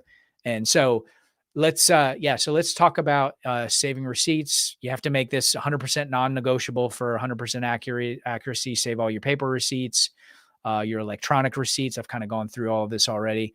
And then have some sort of centralized organization method. You can use the expense tracker that I included in the in the resource pack. It could be YNAB. One of the great things I love about YNAB is there's an app. And so you can actually track expenses as, at the point of sale. You can grab the receipt and go off to the side, or a lot of times if we're in a restaurant, I'll just pull up YNAB and I'll go ahead and put that expense in there, sort of on the fly. So YNAB is a great tool for that. So the envelope system, again, you may not have been thinking about using them this way, but, it's going to basically help you, have the category budgeted amount. And so I've got a physical representation. This is probably going to seem kind of silly to you guys, but I've got an envelope here and I've got $400 in my grocery budget. So you're going to want to have the budgeted amount. You want to write that on the outside of the budget as you normally would. And then obviously you've got the cash, you've got the $400 inside the budget. Okay. And I'm doing this physically because I want you guys to have, sort of an image in your mind of, okay, this is exactly how he did this. And you can do this electronically as well. You can use a note card instead, and maybe a paper clip to keep the receipt. All right. So you've got your fully funded grocery envelope. You've written it on the outside as you normally would. And so as you spend, okay, so you're trading the dollar, whatever, the currency, and you're getting your receipt. You're putting the receipt inside the envelope. And then you want to do is record. Let me see if you can see that. You want to record the date, the amount, and the description on here or on your expense tracking form that I sent you, or in your app, however you're doing it. You want to make sure that you're doing that as soon as possible so that you don't forget it. And then you just want to keep a running total of what's been spent. So on this envelope, I went to Aldi and I spent $98.99. And so the running total after that was $301.01. And then I went to Aldi again and I spent another $100 even. Wow, imagine that. And so the running total was $201.01. That way you know exactly where you stand. And you also have the receipt in there so that you can go back and reconcile that with the budget. And then, you just want to do that daily reconciliation where you make sure you enter every expense, receipt, or spend into the zero-based budget. And that was that middle column that we went through on the last part of that. And then the art of triangulation is really having some systems in place to make sure that you're tracking your expenses properly, that it's coming out of the right bank accounts, and that you're coming out of the right credit card accounts, and that you're really, sort of squared away with that. So again, saving and organizing receipts, updating your envelope or your note card app, entering the expenditures into the budget. We talked about that, basically subtracting them from that budgeted amount, just like I did on the outside of the envelope just now. And then recording those in the actually spent section of the budget, or YNAB. And then triangulating with your bank account and credit card statements to ensure accuracy and make sure that you're monitoring for fraudulent transactions and hidden fees. That's something that I really, had to do. So the little bonus that I want to give you in this section is there are a couple of tools that I use and recommend to get results with this. Love paper, still use paper sometimes. No shame in paper. If it works for you, keep doing it. I just want you to find something that works. YNAB. I talked about that. I've been using this for about 7 years. It's fantastic for budgeting, but it's also fantastic for capturing expenses, because the good news is that you're automatically reconciling that. You don't have that additional step of having to go back into your budgeting form and reconcile that. And again, inside the course, I've got a 34-day free trial for that. And then another tool that I really like a lot is a tool called Personal Capital. And I've actually got it pulled up. I may have to relog into it, but just to kind of give you an idea, this is a 100% free tool. And this is a dummy account that I have set up just for demonstration purposes. Let me just make sure you guys can see that. And so what this does, Personal Capital is basically just, it's kind of an aggregator. And so what you can do is you can with one single sign-on, you can actually, come on, man, just go away. With one single sign-on, you can see all of your checking accounts, your savings accounts, your investment accounts, your credit card accounts, your mortgage, all that stuff. And so as part of this triangulation process, I know for me, I've got over 30 financial accounts. Like, in reality, I don't have time to sit and log into all of those. So I needed something that I could just, log into in one place and just double check all the transactions. And I can do that. I basically have a 10-minute personal finance routine that I run through every day. And that's actually in the bonus. That's in the bonus section inside the course, where I walk through, exactly how I still do that.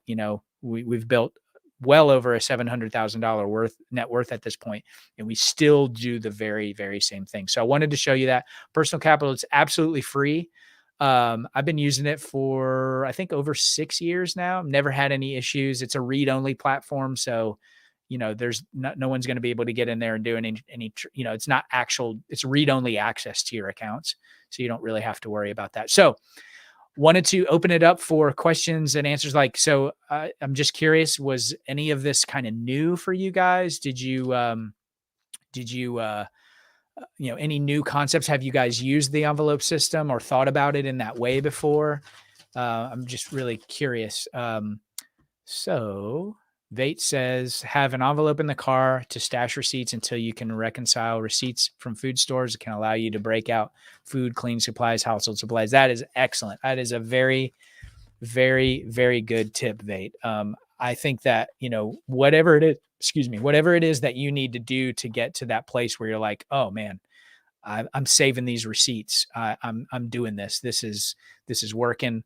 I'm ready to go. And, that is a really, really good tip. I haven't used the envelope system, but I will start using it. Yeah. And DB, if you don't like to use cash, or even you can use envelopes. I got to a point where I was using note cards because I wasn't using cash really anymore. I was basically using my credit cards. And so I would do the very same thing just on a note card, and I would just carry a paper clip so that I could paper clip the receipt to it and then go back to reconcile that into my account. So Lisa Tennant says, I don't carry much cash, so the note card idea is great. Good. I'm really glad. A lot of us don't carry cash anymore. So envelope is great, especially if you want a safe place to stash the receipts, as like Vate is talking about. But certainly you can use a note card, whatever works. I'm thrilled that you guys are getting some traction out of this. My problem is tracking the miscellaneous expenses. I'm not using the envelope system, but maybe that's the way to go. Yeah. And miscellaneous can be a lot of different things.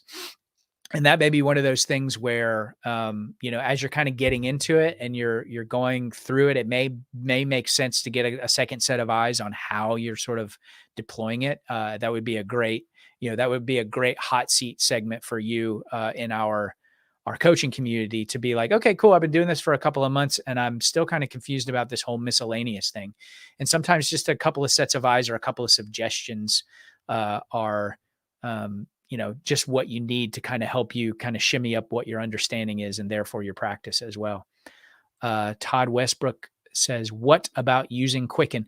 I've never used Quicken. That's one that I've not used. I can't really say definitively about it. I think that to a degree, they're all pretty effective. It's really about what you're comfortable with. I've gotten the best results, like I mentioned earlier. I don't know if you were here earlier, but I've always gotten the best results like teaching my students to use YNAB. I think that's really the best software platform, on the planet. But if you're comfortable with Quicken and it works for you, definitely use that. But that, while you're in this learning process, you may want to start with paper, because I know that, learning a budgeting program, if indeed Quicken is new to you, you may not want to start off with a budgeting software that you don't know, unless you're being coached by someone and they're leading you through how to set it up. That's a great question.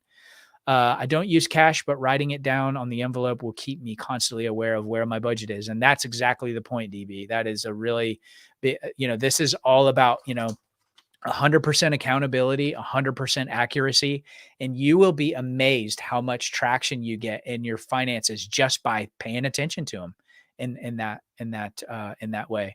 We're using Just Card. My wife tends to get a little crazy on the weekends. Yeah.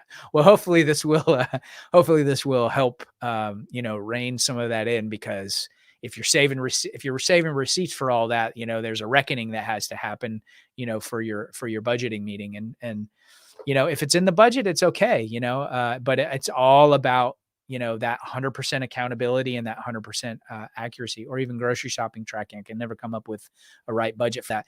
Yeah, that's a great point. I mentioned earlier, usually the categories the first month, are, the categories that people have the least idea of what they're actually spending are groceries, restaurants, and subscriptions. Believe it or not, subscriptions are one of those things that we see. Like, a lot of people have Netflix and Prime and Spotify and Apple and Google and, YouTube, and they're like, oh my gosh, I didn't realize I had all these subscriptions. So that's one of those things. That's one of those things that you want to, give yourself a little bit of grace the first couple of months. So it's going to be part of that,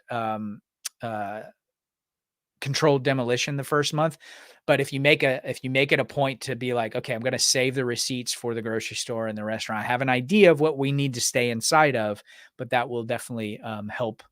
That will definitely help you rein that in. Jason Klein went from Quicken to YNAB. YNAB is much better. 100% agree.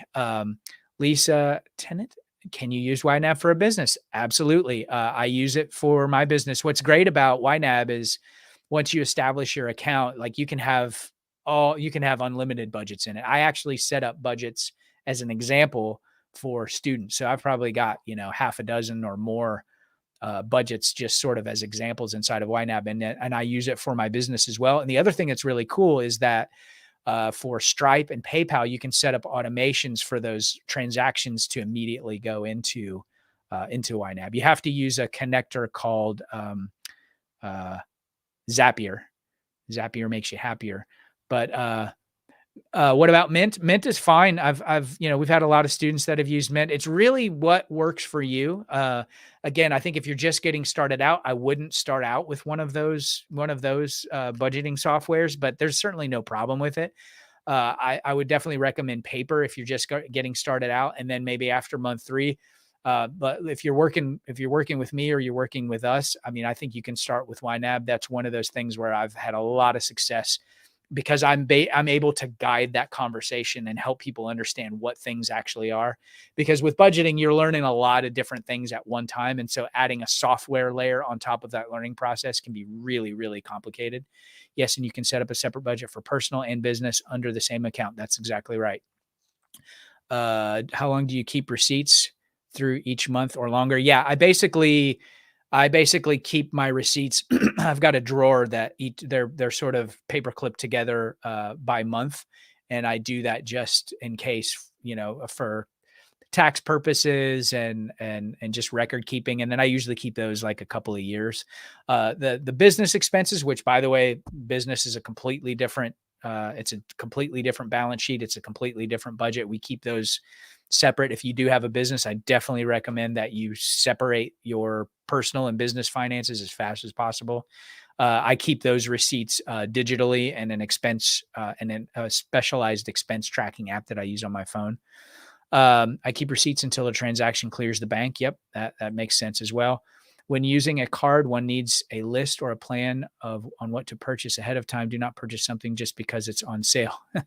Yeah, and that's another thing. It's a really good point that you bring up. This, doing budgeting this way will correct a lot of that stuff because once you have a plan for that money and you have boundaries around that money, then you're less and less tempted to. I mean, my wife and I can go walk around a mall. Like we hardly ever buy anything at malls. It's just like a park for us. We're just there to walk and exercise. Like we don't care. YNAB unfortunately is only online now. They used to have a desktop version, but they phased that out a couple of years ago, much to my chagrin. I sort of reluctantly went with the online version, but I actually love it. I actually like it better than the desktop version, which is hard to admit. YNAB isn't just an online product. They were a standalone quite a while, but are no longer. Yes. Some receipts need to be kept forever. And for some business and personal expense, 7 years. Yep, that's right. Yes, you just want to kind of keep in mind if you ever get audited by the IRS, do you have some sort of copy that you can sort of buttress your case with them? Man, great engagement. You guys are asking great questions, and again, feel free to keep as I'm moving through this content. We've got a couple more sections to go. We're making really great time. We're doing really well. You guys are rocking it, and there's some really great stuff. If you stick to the end, I've got some special little goodies for you as well. So we're going to move on to day 5. These next couple of sections are going to be a lot easier than what we've talked about so far. So we've worked really hard. By this time in the process, you've worked really hard to get to this place. And so what I want to do is just take a couple more steps to make sure that we make this a lifelong skill for you, because the last thing that you want to do, like I mentioned earlier, I've had so many students that have come through our door over the years that went through FPU, went through a budgeting course, went through a financial course, got out of debt, only to, 3 to 5 years later to be in a worse shape. So we want to avoid that. We want to make sure that you're getting to a place where you're like, you're super duper rock solid. And so this is what we're going to do to buttress that. So let's do a quick review just to kind of, outline, where we've come so far. So, and then I'm going to talk about some daily habits that you can do. And these are going to be buttressed throughout the course as well. These are 6 practices that will buttress budgeting as a lifelong skill. So quick review. We've talked about growth mindset. We've talked about preventing overwhelm. And inside the course, I've got a very specific time block strategy that if you're prone to overwhelm, it breaks every activity down into 25 minutes. And by the way, the course, I think there are like 22 lessons in there, and I don't think any of them are over 10 minutes. So one of the questions that people ask about going through it is like, hey, I don't have a lot of time. I specifically designed it that way so that you could really literally take 10 to 15 minutes a day, absorb the content, maybe come back to it later in the day to do the activities or do the activities on another day. It's really meant to be bite-sized and no overwhelm. We've defined what a budget is and what it isn't. We've started with why. Super, super important. I would love to hear what some of your whys are. We've set some realistic expectations about how long it's going to take for you to kind of at least somewhat master this process. Then we've talked about financial organization and calculating your net worth. And then we've set up a granular monthly budget, and we've talked about some tracking methodology. So if you think about that, that's a good couple of months worth of work to get each one of those individual activities to a place where you're like, okay, I feel like I'm getting good at this. So if you've done that, or when you've done that, that's a time that you want to celebrate. You want to pat yourself on the back. As a matter of fact, as you're working through this material, as you're working through the lessons and the modules, like you definitely want to take some time to celebrate. Like even if you walk away from this training with just one new idea that you can implement, which I'm sure there's probably at least one, this is going to help you in immeasurable ways. So definitely pat yourself on the back. So the daily habits would be like 6 practices that will buttress this as a lifelong skill. We've kind of talked about some of these already. You got to look at your numbers every day. You're out there in the world doing transactions and micro transactions. You're saving receipts, paper receipts, digital receipts. I want you to look at your numbers every day. I want you to reconcile those jokers every day, at least for the first 3 to 4 months that you're doing this. Because I can tell you, once you get into the habit of it, it's a little bit tedious at first. It's kind of a pain.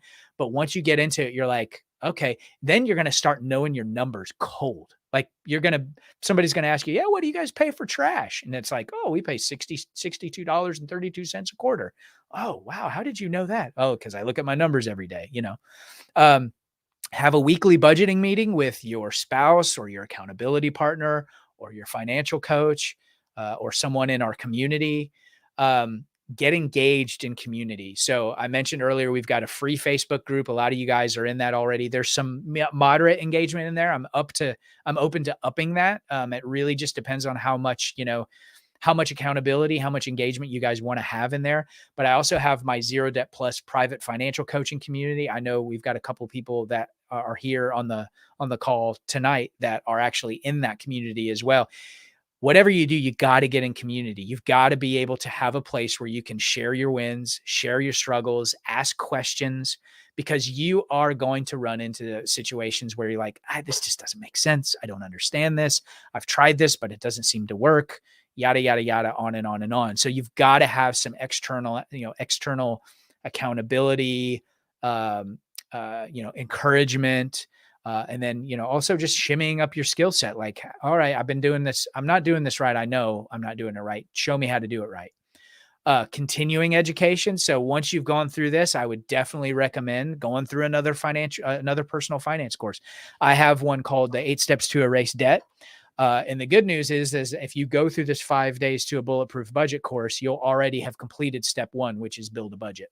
So, this is a lifelong thing, but it's my strong, passionate supposition, and the success that I've seen with our most successful students over the course of the over a decade that I've been doing this now, is that the people that really embody this skill, this budgeting has to be your baseline financial vocabulary. If you get this right and you do it this way, the way that I'm teaching you to do it, you'll get to a point in your life where money will not be a worry for you anymore. That may not be that you're wealthy. It may not be, that you become rich or, any of that. That's not what I'm saying.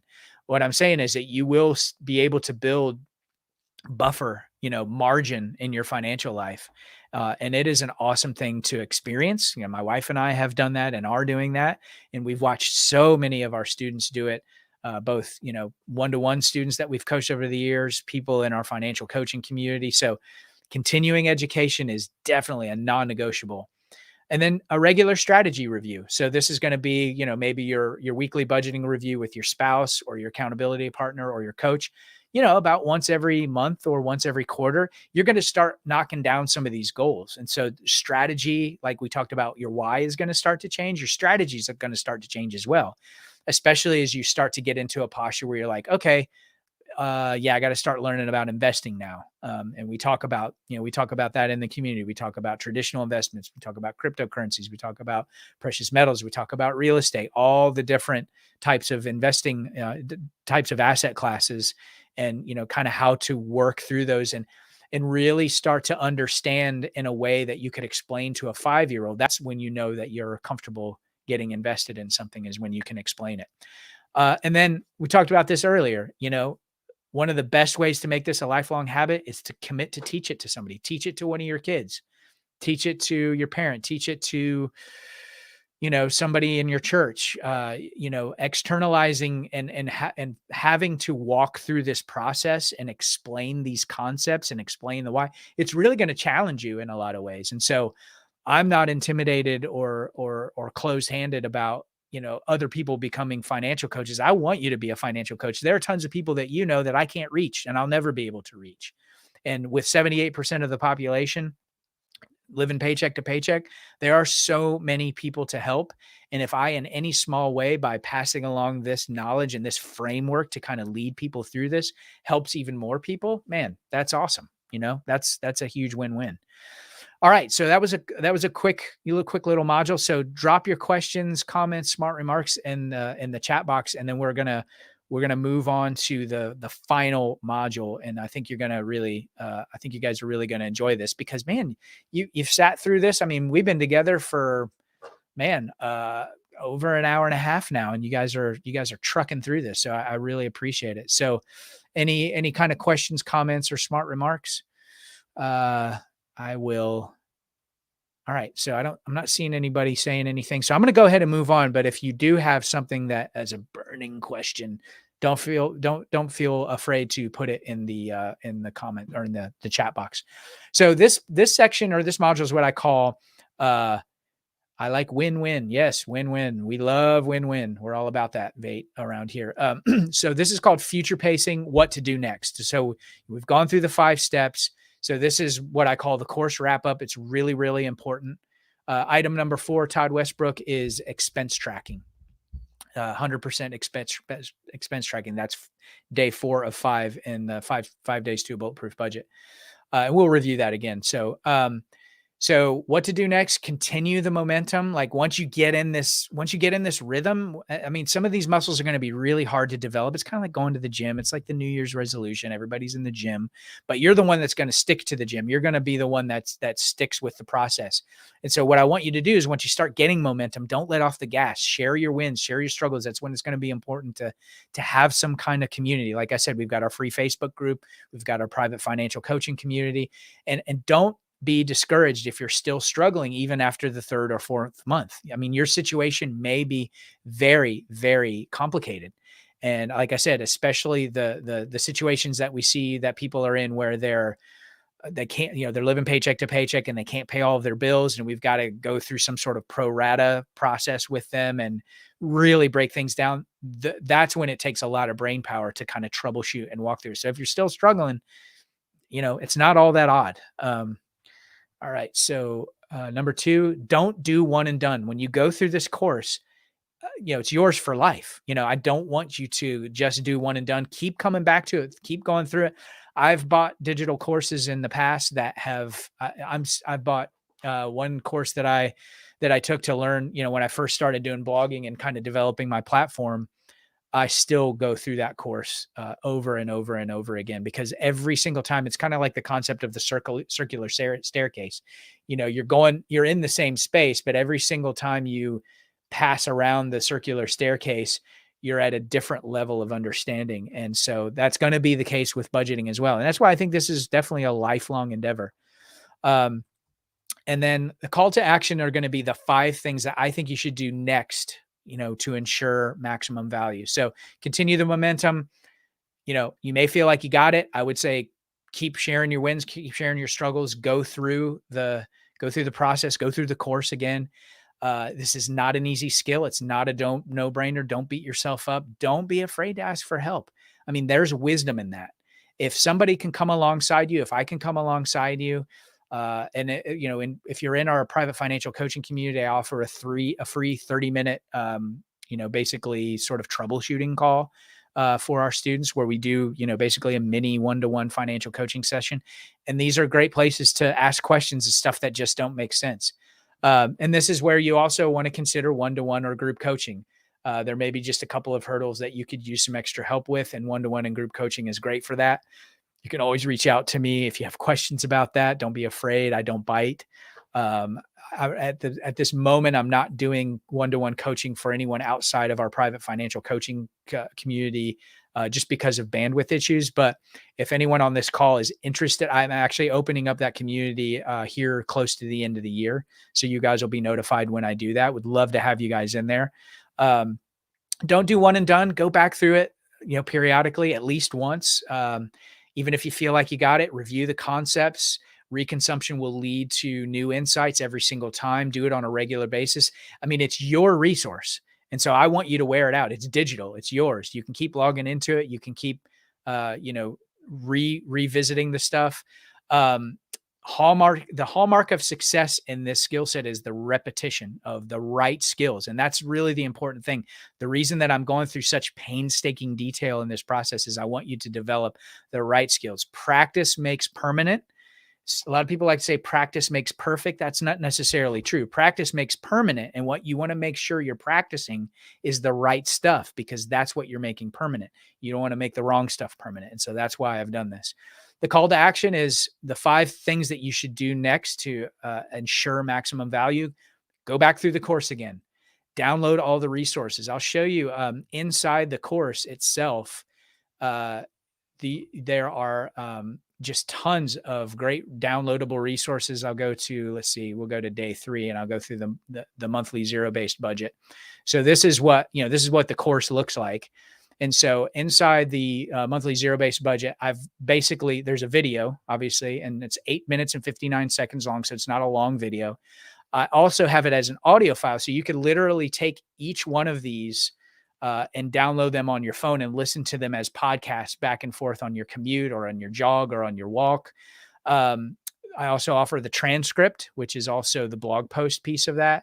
And then you also have the PDFs, the Excel spreadsheets, the worksheets, all the trackers, the ultimate master list of forgotten budgeting items, or whatever the asset happens to be for that. So that's just a real quick peek sort of under the hood of what's in there. So download all the resources. They're yours, use them, wear them out. Get involved in community. I've mentioned that before. Enroll in another course, mentioned that before. And then another thing too, that I really love about the digital course realm is that, I encourage you to leave feedback. There are comment sections in every lesson, where you can actually engage me in there. That's another sort of, way that I can sort of help kind of come alongside and help explain, content that doesn't quite make sense to you. But then at the end of each module, at the end of each day, for example, I do basically, I have you do an assessment. Hey, what made sense? What didn't make so much sense? What made you frustrated to the point that you wanted to quit? How can we make it better? Because this is essentially, sort of an effort that we're sort of doing. I think it's really, really good the way it is, but you guys are the ones that help me make it even better. So the offer that I'm making to the public, and this is, I'm actually launching the course this week. So the public offer, which is not what this is the price, this is what the pricing is going to be after the launch is over. And there are 3 tiers. There's the basic tier, which is the full course. It's 9 modules, 22 lessons, videos, downloadable checklists, worksheets, PDFs, transcripts, email access to me. And then there's a bonus mindset module where we do a deep dive into some of the mindset stuff that we've talked about. And then there's also that bonus time blocking module. And then the mid tier, which is kind of the best value, is all of that, plus our bonus vault, which is 1 month ahead, the 8 Steps to FI Foundation, our 10-minute personal finance routine, side hustles to start, and then the zero debt to FI success. And this is actually a typo. I also offer a 1 month free membership to our private financial coaching community that I've been talking about.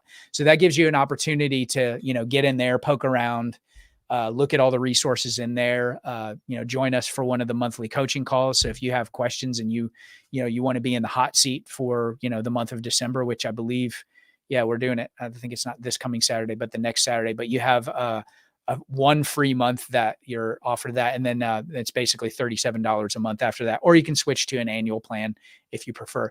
And then the platinum one that I offer is all of that plus 4 1-to-1 individual coaching sessions. And that's normally, normally $1,097. So the launch only offer is $100 off for each of these. So it's $97 for the basic package, $197 for the launch, for the gold package, and then $997 for the platinum package. So it's a 0 risk offer. So with all of my digital courses, I offer a 60-day, 100% money back guarantee. So I know that, as long as a lot of you guys have been following me, maybe you haven't been following me that long, reputation is a really important thing in the digital space.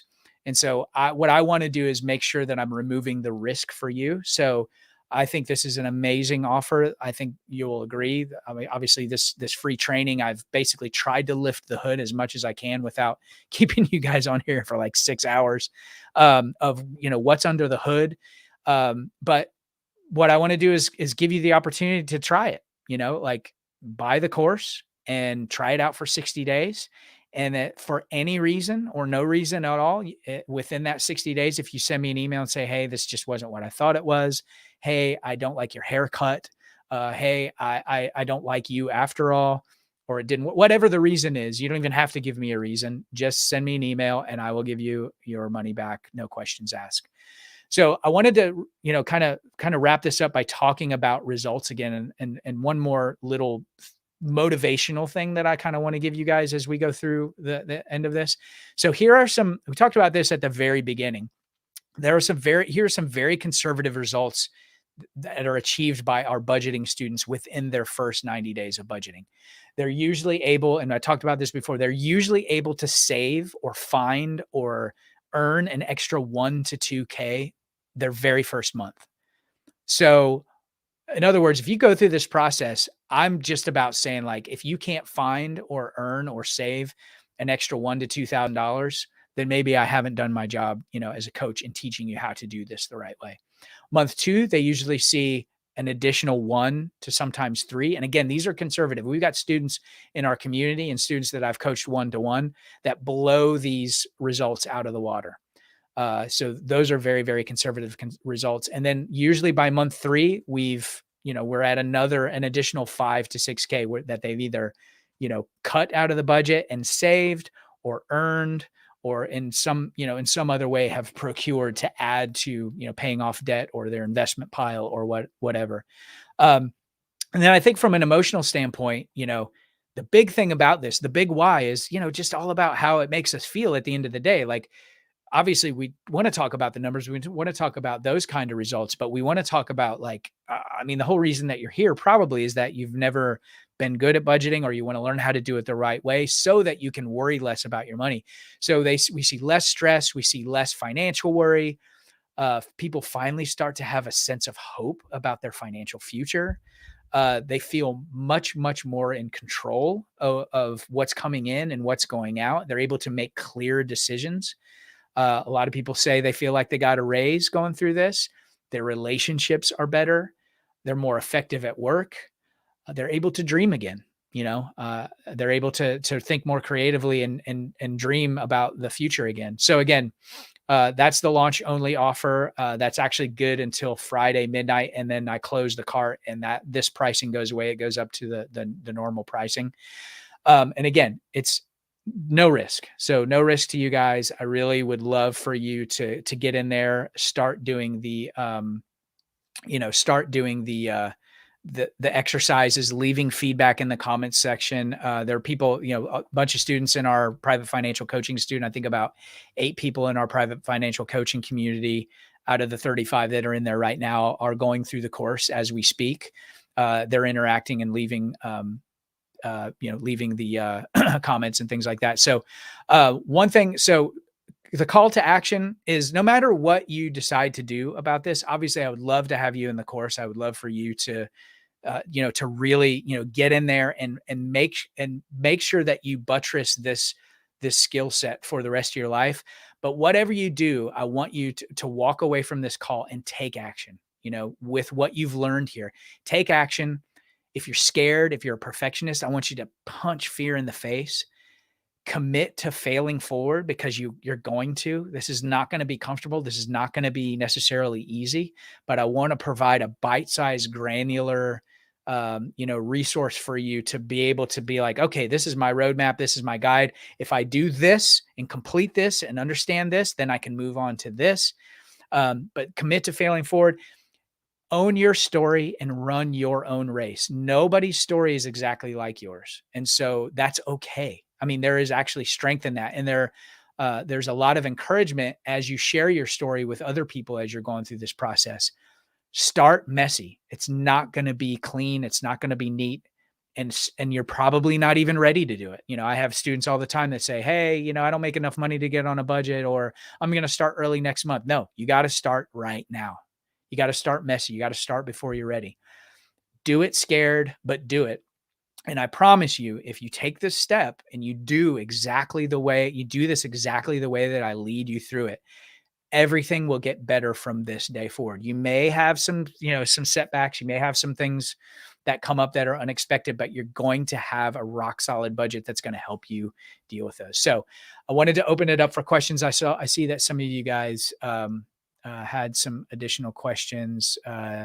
So DB says, we as a society need to learn remove shame and stigma. Most of us were taught not to speak about money growing up. It's hard to admit when finances are not in order. I absolutely agree. And part of what we try to do in this community is make this, I don't like the term safe space necessarily, but a place for you guys to feel like you can come and let your hair down and be like, you know what, I didn't do it perfectly this month and I screwed up in this way, or what suggestions you guys have for this mistake that I made. Love the phrase practice makes permanent. It's absolutely true. Like you got to make sure that you're practicing all the right things. And because that's what's going to be permanent. AR says, "Hey, Brad, I noticed you also believe in stopping investing while in debt. I just started investing in a 401k, but have a few debts. Should I completely stop?" I'd need to look at your situation a little bit more granularly, but I would say in general, speaking in general, not knowing what your situation is, our students that are committed to the debt elimination process, that's step 0 in our process, is to stop all investing temporarily. And then step 1 is building a budget, which is, what I'm helping you do here. And then step 2 is, building your baby emergency fund. So what I've seen over the years, and, take this with a grain of salt, is that the people that are the most sold out to getting these first few steps under their belt, um, they have the absolute best results of any of our students, and they get out of debt faster, and they are therefore able to, they're able to get back into an investing posture in a position of strength. So that's a great question. I'm scared of not utilizing whatever I was contributing through paycheck. Yeah, and I get that, and that's why I always like to say this is not a hill that we die on with our students. I think again that really, if what you can do is maybe meet yourself in the middle and cut back to just what your company is matching, if you can do that. Um, but it also depends on what your pile of debt is and how long it's going to take to pay it off. I totally stopped all of mine because I was like, I'm sold out to this one idea. And so that's a very, very, very important thing that you want to do. Savannah says, I like the personal help available. I think that would be very helpful. Yeah, I totally agree. So there, as you guys get into the course, and I'm going to pull the sales page over, and I'll put a link. I think you guys probably already have it. You probably already seen it. Let me just X out of this real quick. Escape. I'm going to pull the sales page over here so that you guys can see what it looks like. And I'll leave the URL.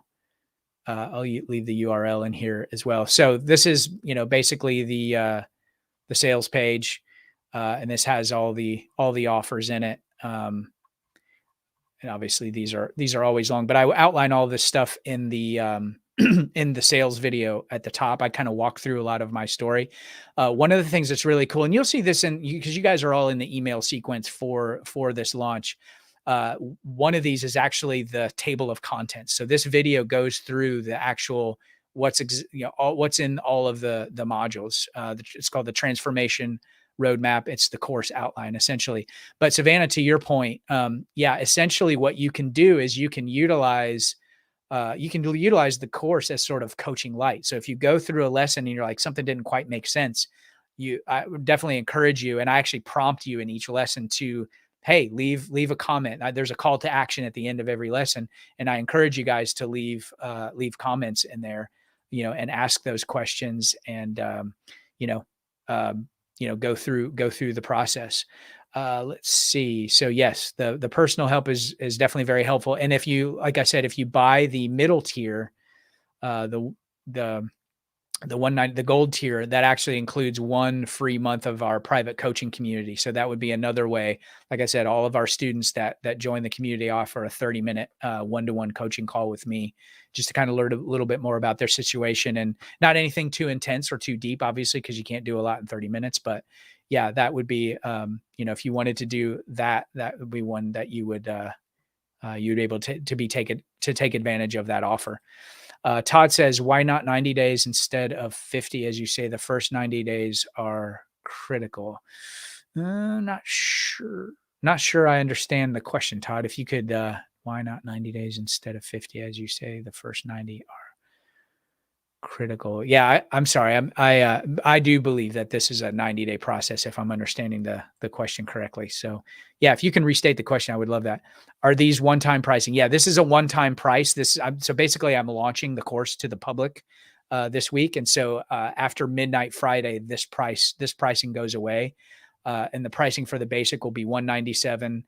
and the gold will be 297. And then this platinum with the private coaching goes up to 1,097.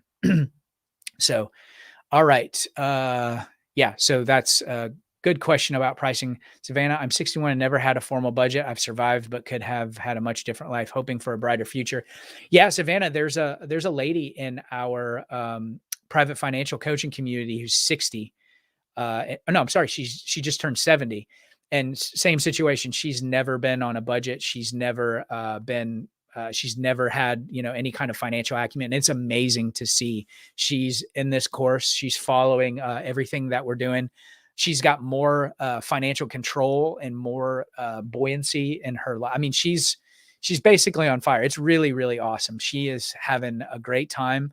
She's super engaged in the community. She's asking questions. She was actually one of the participants in our hot seat section in the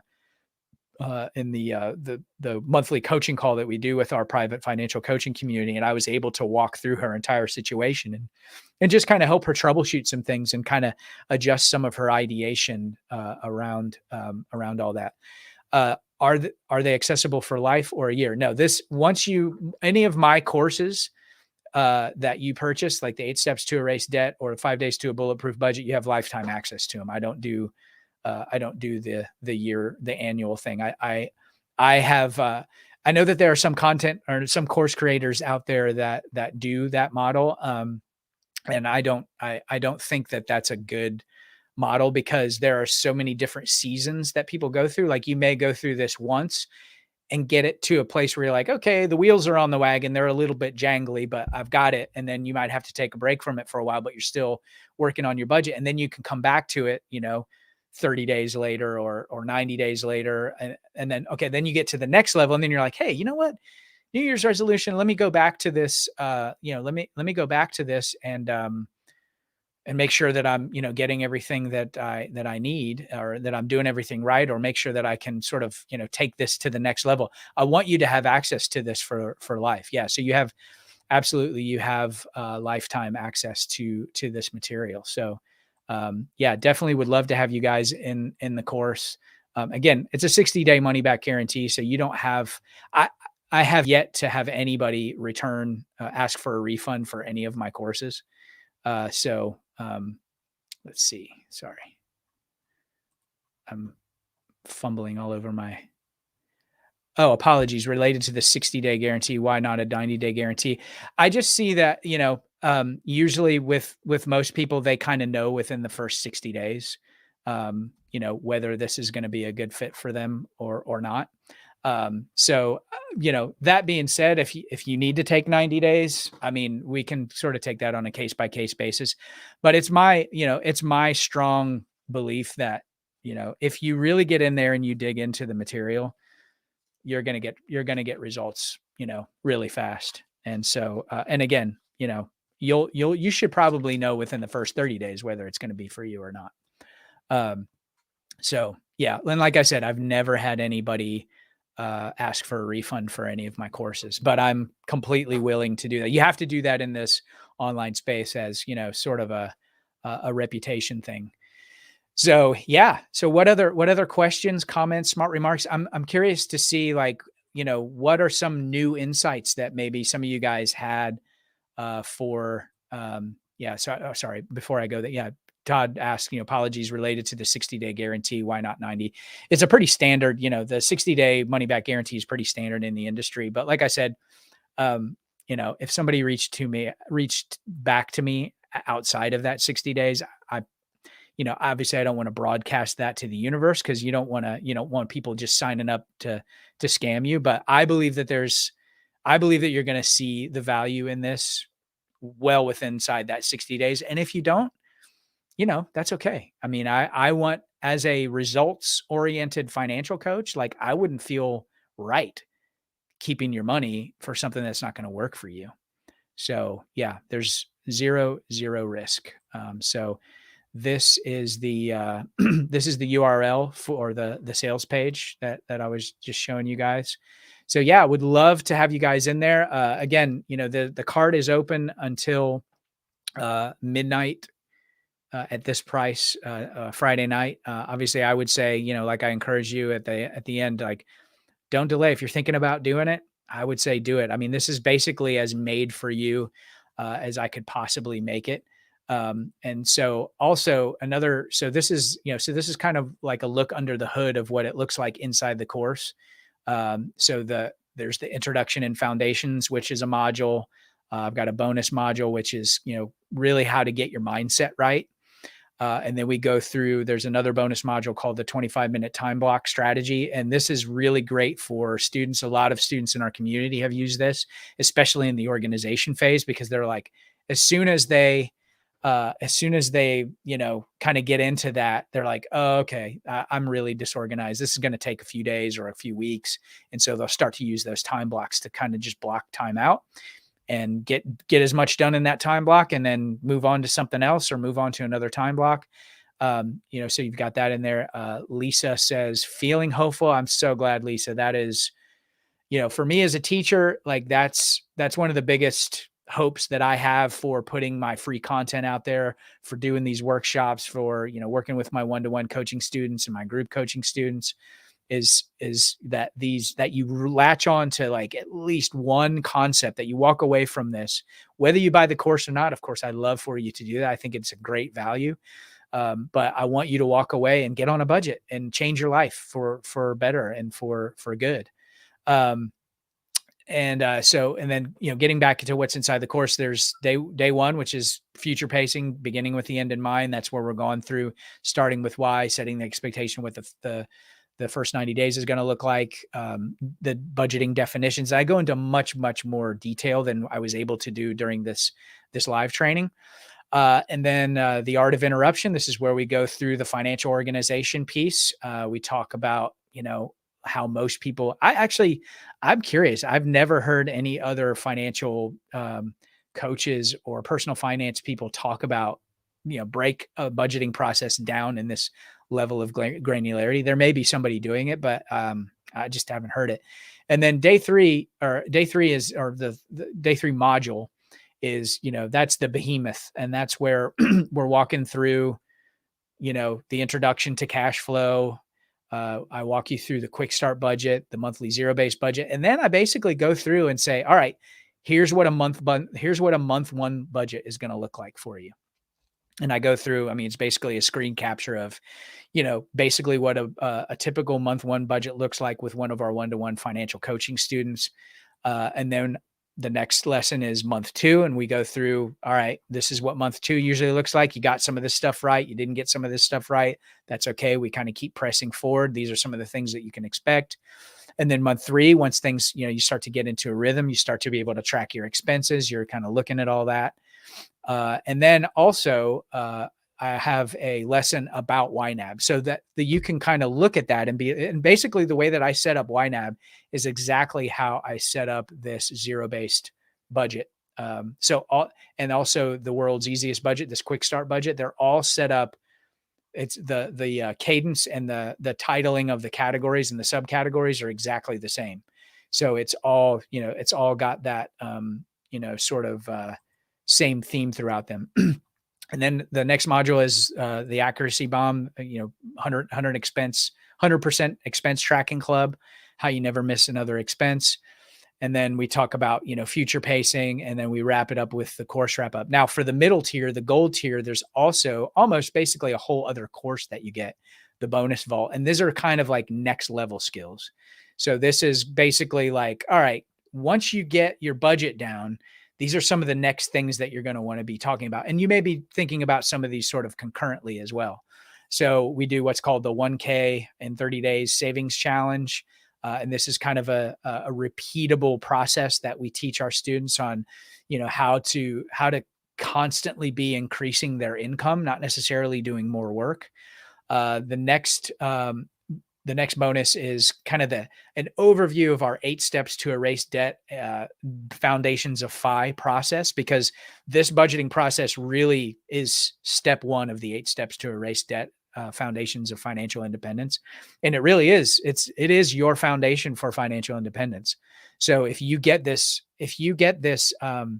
skill set down, financial independence is in some ways a mathematical certainty. Actually, I don't know if you've ever read the book, The Million Next Door by Thomas Stanley. That one of the things that actually read that book before I ever went through Dave Ramsey's stuff. And I remember him talking about, that book is really about a lot of the unexpected habits and stats of, sort of the everyday millionaire in the United States. And one of the things that he emphasizes throughout that whole book is that these people are frugal. They're all fastidious about being on a budget. And so is interesting once I went through Dave Ramsey's program and I started kind of developing some of my own material and started, building wealth. My wife and I started building wealth ourselves. We started to really see like, wow, this is true. We're keeping track and able to get, continue to build our nest egg. So Brad, I see you offer a 1 month free membership to the private coaching community. What does that mean? I mean, what if someone wants to continue that? Yeah. So the 1 month free, so it's a 1 month free membership. And then if you want to stay on, basically it's $37 a month after that. So what you're doing when you take advantage of that offer is it's basically a separate offer that you sign up for. And then if you don't want the membership at the end of the month, you can just cancel it. But it's $37 a month after that, which is $10 off the full price, $10 a month off the full price. And also if you want to switch to annual, it's $347 annually. So what you could do is if you get in there and you're like, oh my goodness, I definitely want to stay in here. We have a lot of our students that take advantage of the annual pricing because you actually get 2 months free if you do the annual pricing. But that's a great question. Okay. So for the gold or platinum, that is, yeah. So I see what you're saying. Yeah. So the gold and the platinum, just going back to, let me just pull this over here again. Where are you? There we are. Yeah. So what you're referring to is the sales page and the offers. Sorry if I'm making you guys seasick. Yeah. So the 1 month of free access to our private financial coaching community is offered as part of the gold and the platinum package. So you can see that here. And so if you want to stay in after that first 30 days, it's just $37 a month. Or if you want to switch to the annual plan, it's $347 a month. So you can kind of reach out to me and let me know that you want to do, or if you just want to cancel it. Yeah, we have a very low churn rate in the community because it's very reasonably priced. And I think the value you'll see, it's a monthly masterclass that we do inside of there, which is really kind of next level detail of all the stuff that's covered in my courses. We also do, like I mentioned, a one-to-one, we do a group coaching call. And this is kind of what the inside of that community looks like. This is the membership content area. So this is where we do, the monthly master classes. And then the other element of that is a community element, which is like Facebook, but it's not on Facebook. It's actually on the back end of my website. And this is where everybody interacts, and we're keeping track of debts and, debt that people are paying off, and investments that they're making. So we've got a challenge going on there, but this is basically where you've got, you can ask questions. We encourage you to share your wins, share your struggles, ask questions. I post stuff in here all the time about, we also have people in here that are actively pursuing different side hustles and online businesses and all that sort of thing. Yeah. So I hope that answers your question, AR, and it looks like it did. What do you think of Every Dollar? Is it as good as YNAB? I don't really like Every Dollar. I think YNAB is much more flexible and much more detailed, but not in a way that's like too much. I think that some software programs can go way overboard with the detail. To be fair, I haven't used Every Dollar probably in 5 years, so it's one of those things that it's almost like it'd be almost like a foreign language to me at this point. Yeah, I mean, it's really, I think you may have to try a couple. Todd, are you looking at, are you using budgeting software right now, or are you just starting with budgeting? Because if you're just starting and you're not using budgeting software, I would definitely recommend try doing it on paper first. If we were to work together one-to-one, or if you were in our financial coaching community, I might recommend that you do YNAB, because I can basically shortcut your path to success with that. So, but getting back to the bonus vault, so there's the 8 steps to erase debt and accelerate toward financial independence lesson. There's also, I talked to you guys throughout the course, throughout this content, there's a 10-minute daily personal finance routine that my wife and I still do that involves, logging into YNAB, logging into Personal Capital, which is one of the resources that I was showing you earlier. And I basically just I shot a video of just like, all right, this is exactly how we do it. This is the benefits of doing it. And so you can get to a point literally where 5-10 minutes every day, and you don't have to worry about your money. It's budgeted, the expenses are tracked, all that stuff is good to go. And then there's a bonus module about side hustles that you should start, like the different types of side hustles and maybe which ones are appropriate for where you are on your financial journey. And then this one, the Zero Debt to FI Success Path. This is really great. This is a great piece of content because it really maps out, where you might be along this, like the spark stage, the push stage, the scale stage, momentum stage, the freedom stage, and what each one of those looks like. So didn't want to get into too much, granular detail and overwhelm or bore you guys to death, but so this is part of the bonus vault, is what you get as part of the gold and the platinum purchases of the course material. So the the bonus vault has 1 month ahead, 8 steps. So it's all of the core content plus that. And then we have some students that are like, look, man, I know I'm going to need I know I'm going to need some one-to-one coaching. So they just go ahead and buy, basically the course and the bonus vault plus, 4 one-to-one budgeting sessions with me so that they get everything set up. So that is, so that's really what I had for you guys. Again, so this is the core part of the course right now. That's $97 until the end of the week. And then once the launch is over, that goes up to $197. This is the bonus vault, which is included in both the gold and the platinum. And so these are, and I'll obviously be adding to this as well. That's another thing. I'll be adding stuff to this as time goes on, as I get feedback from you guys. That's one of the great things about this, is that some of the best tweaks that I make to my courses and to some of my content are because of the way that you guys let me know you need something clarified or explained. And so that's really, really awesome. So any questions, comments, smart remarks, anything else that you guys, have for me? I really would love to, continue this interaction. I see a bunch of you guys are still here. Again, would love to have you in the course. I know that some of you guys are in the process of buying it, and welcome. I really appreciate that. So if there are any questions about obviously the content that we've covered tonight, again, this is a totally free workshop. I'm going to do more of these in the future as well. But I think if you're really looking to take your process and your understanding and your practice of this skill set to the next level, this is definitely something that you want to,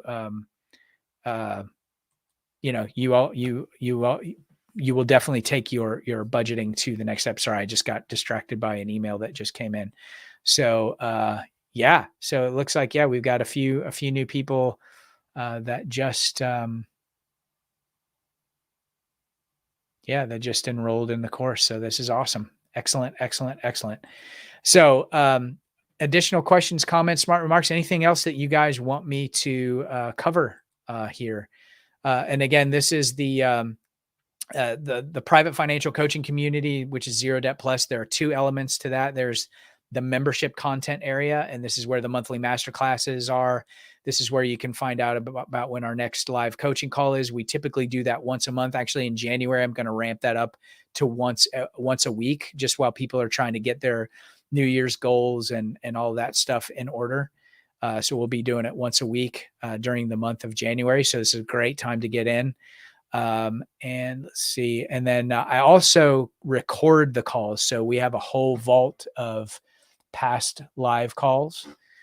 So you can go through those and peruse those as well. And then there's obviously the second element to the private financial coaching community is this community element.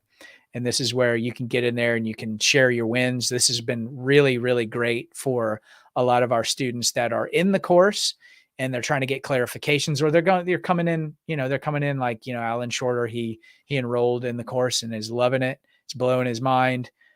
He's working to continue to pay down his debt and didn't want to miss the opportunity to jump on the generous offer.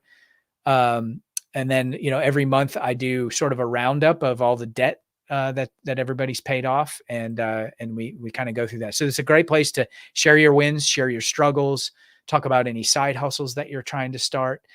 Great. I see Todd writes in, I have been using Quicken for a few years to track all I spend and invest. I have not used the budget portion. My wife and I did attend FPU before we married.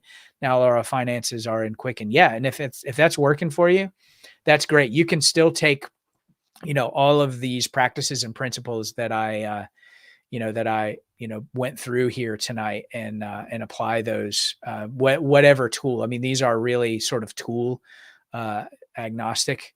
And so definitely, I definitely think that you're on the right track. If you've gotten that far, it sounds like you guys are pretty organized. Oh, by the way, for all of you guys that have made it to the end, you should be, if you haven't already, gotten an email that includes the slide deck for tonight. So you'll have access to these slides. It's a pretty big file. I'm trying to figure out how to compress it and make it smaller. So it's probably going to take a little bit of time to download. But I did, as part of my appreciation for you guys attending the webinar, I wanted to include that, as well as this special offer for the course itself. So Todd, if Quicken is working for you guys, man, that is great. I would say definitely stay with that. What other questions, comments? I see a bunch of you guys are still here, so I don't want to let you go if you've got more questions, comments, insights, things that you learned. So Thomas Perky says the Quicken budget section works great. Give it a try. Yeah, good. I don't have any experience with Quicken. I tend to, once I find a tool, and YNAB has been my tool of choice. I think I've been using it for like 7 years now.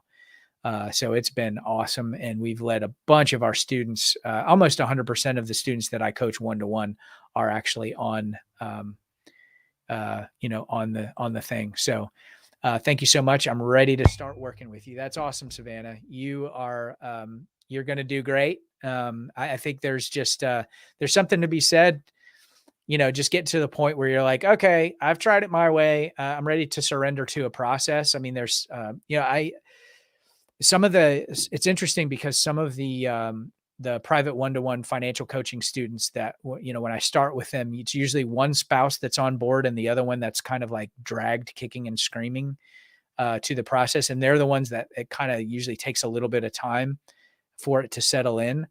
But the more sold out you are to like changing your situation and just kind of opening your mind to, just plugging into this as a system, like you're going to do great. So I think that, what I would definitely recommend, Savannah, if you're ready to get started, go buy the course. Like don't delay, take advantage of this. That's one of the things that I see also with, these course offers and sort of these limited time offers. Most of the sales come in on the last day because people are just procrastinating.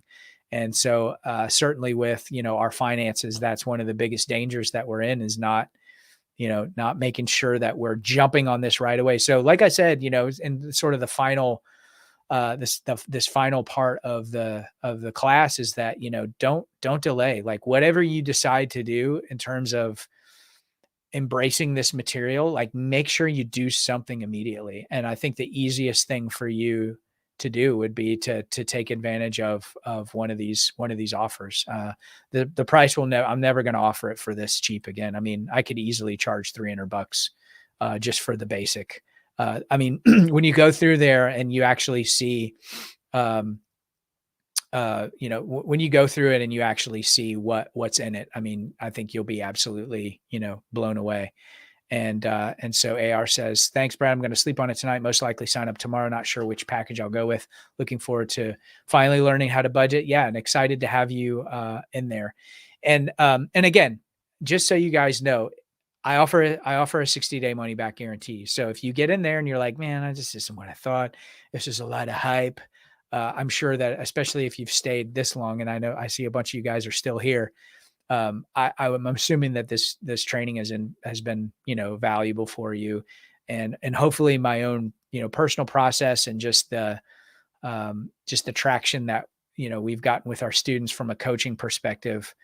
I will tell you guys, the guys that are remaining, we actually just with this next level of crypto rising, we actually poked over the $1 million mark. So we're technically millionaires. Now the crypto markets are pretty volatile, so we could not be millionaires tomorrow.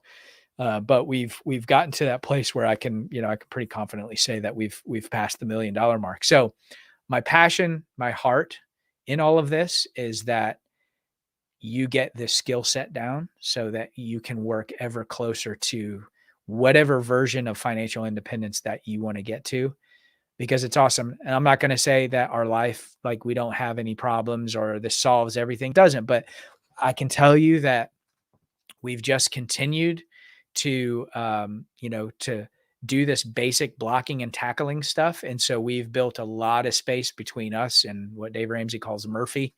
And so it's just a discipline now. It's just wash, rinse, and repeat. We go spend money. We save the receipt. We track the expense. We put it in the budget. We know exactly down to the penny how much money we have in our personal accounts, in our business accounts. We do the very same thing for both. And so this is a skill. This is a basic life skill that we should have all learned when we were kids. We should at the very least have learned in middle school, high school, or for crying out loud, maybe even in college. And it's just not taught. It's just not taught. So yeah. And Savannah says, a guarantee tells me you're confident and honest, wanting to help people, and you appreciate that a lot. Yeah, absolutely. I mean, you will destroy in the online space. And I know that some of you guys in the community are interested in starting a side hustle or starting some sort of online business, which is actually, I'm going to start tackling that subject matter in addition to personal finance next year, because I have so many of my students that we've been successfully able to coach them out of debt toward a modicum of financial independence. And now they're looking toward, okay, cool. I want to figure out how to get out of my corporate job. That's why my tagline is to help 5 and 6 figure, corporate burnouts escape their corporate nightmare by teaching them how to organize and optimize their finances, get out of debt, and move on to financial independence by starting and growing an online business. Basically, like I've done. I was able to leave my corporate job a full 2 years ago, actually this month, almost to the day, if I look at the date, because I had started this as a side hustle. I started sort of coaching people on the side. I started creating content, started creating videos. I created my first course. I created my coaching community. And so I've got I've got a lot of experience in how to do this, how to build a website, build an email list, build a lead magnet, all those things. And I know a lot of you guys are very interested in learning about that. So you can expect that kind of content in addition to the personal finance stuff, because I think these two things dovetail very, very much. So you went through FPA. You went through FPU. What made you go Davish? Okay. So Davish is a very, Dave, I guess, sort of acolyte question. It's a great question. It's a fair question. So I have a lot of content out about my departure from the Dave Ramsey organization. A lot of that had to do with, I went through FPU. I actually taught FPU for a few years. I actually led people through that process. And then I went through what's called their financial coach master training, and became sort of a coach under their umbrella. And I was kind of in that system for about a year and a half. And so one of the things that I found as I started coaching students myself was that the way that Dave's philosophy about everything, one, you can't argue with it. You have to teach exactly how they want you to teach. And Dave, as you know, is anti-credit cards, anti-gold and silver, anti-cryptocurrency. And so in my own experience in my life, as I started to understand how the monetary system works, how the Federal Reserve System works, I started interacting with actual students. It really started to change my perspective, and I felt way too constrained to be able to. Oh, I can't talk about cryptocurrencies. I can't talk about gold and silver, and I just knew that I had basically outgrown Dave. I think Dave is great. I think he's great at getting people out of debt. But I think once you're in that place where you're out of debt, I think that there's a million different directions that you can go. And so I was definitely sold out and not Davish for many years. In fact, I attribute a lot of how quickly I was able to get out of debt just, by following the plan. But I think that there's a lot of room for, other perspectives. And, I have a pretty large and growing audience of people that really like the way, that I teach this stuff. So, yeah, so I really am, I really enjoy, the way that we don't really pigeonhole our students into one approach. It's really a not one size fits all. Like, for example, with debt elimination, he only recommends the debt snowball method. Well, I've had many, many students of mine that have come to me that have, the debt snowball is going to work for them, but maybe not immediately. We may need to address some of their high interest rate accounts first by doing a debt avalanche and addressing the highest interest rate because they're getting eaten alive. One example is a student of mine that I coached a couple of years ago. He had an $850 a month car payment on a car note that was like at 22% interest. Like that the house is on fire. We had to address that. And so we did that. We got him. He went to a credit union, got a personal loan, got that payment, got the interest rate and the payment way down on that. And then we were able to start using the debt snowball because we had addressed that emergency. So I think that what I learned from their organization was great, but I had to sort of make it my own. And my approach is really, to meet students where they are and figure out what's the best strategy to get them to the next step in their process. And then we sort of co-create that together. Samantha says, David's very rigid, only helpful to a point of view, only helpful to a point from what I have heard. Yeah. And there is, there are a million personal finance content creators. I'm not right about everything. I'm not going to try to say that I am or purport that I am, but I have a certain approach that people seem to really appreciate and get results from. And so that's the point, and there are plenty of people that I'm sure don't like my approach and they go somewhere else and find get results with someone else. And that's sort of the beauty about the age that we live in, is that you can sort of figure out who's a good fit, what resonates. Like, this 5 days to a bulletproof budget. Like, I've coached thousands of students through this process, and all of the ones that have followed this to a T are all excellent budgeters. They're either completely out of debt or well on their way out of debt. Many of them are, in a wealth building posture now. So I can say with great confidence, and the reason that I decided to turn this into a digital course is so that I could share the strategy with more people in a way that is much more economical than them having to pay for me to coach them through it. Now, ultimately I can do that, obviously. But it's not necessarily necessary. You can just go through the course and just do everything granularly, step by step, and and take it from that way. Yeah. So any other questions, comments, smart remarks? I am so impressed that you guys, I mean, we've been at this over 2 hours and 42 minutes, man. You guys are champs. So I'm thinking about doing another one of these toward the end of the year as kind of a financial preparation for 2022, like thinking about calling it, some like how to prepare your finances for the new year. Like, what do you guys think about? Like, what would be something that you feel like would be the most helpful for the situation that you're in? Obviously, I could do this workshop again.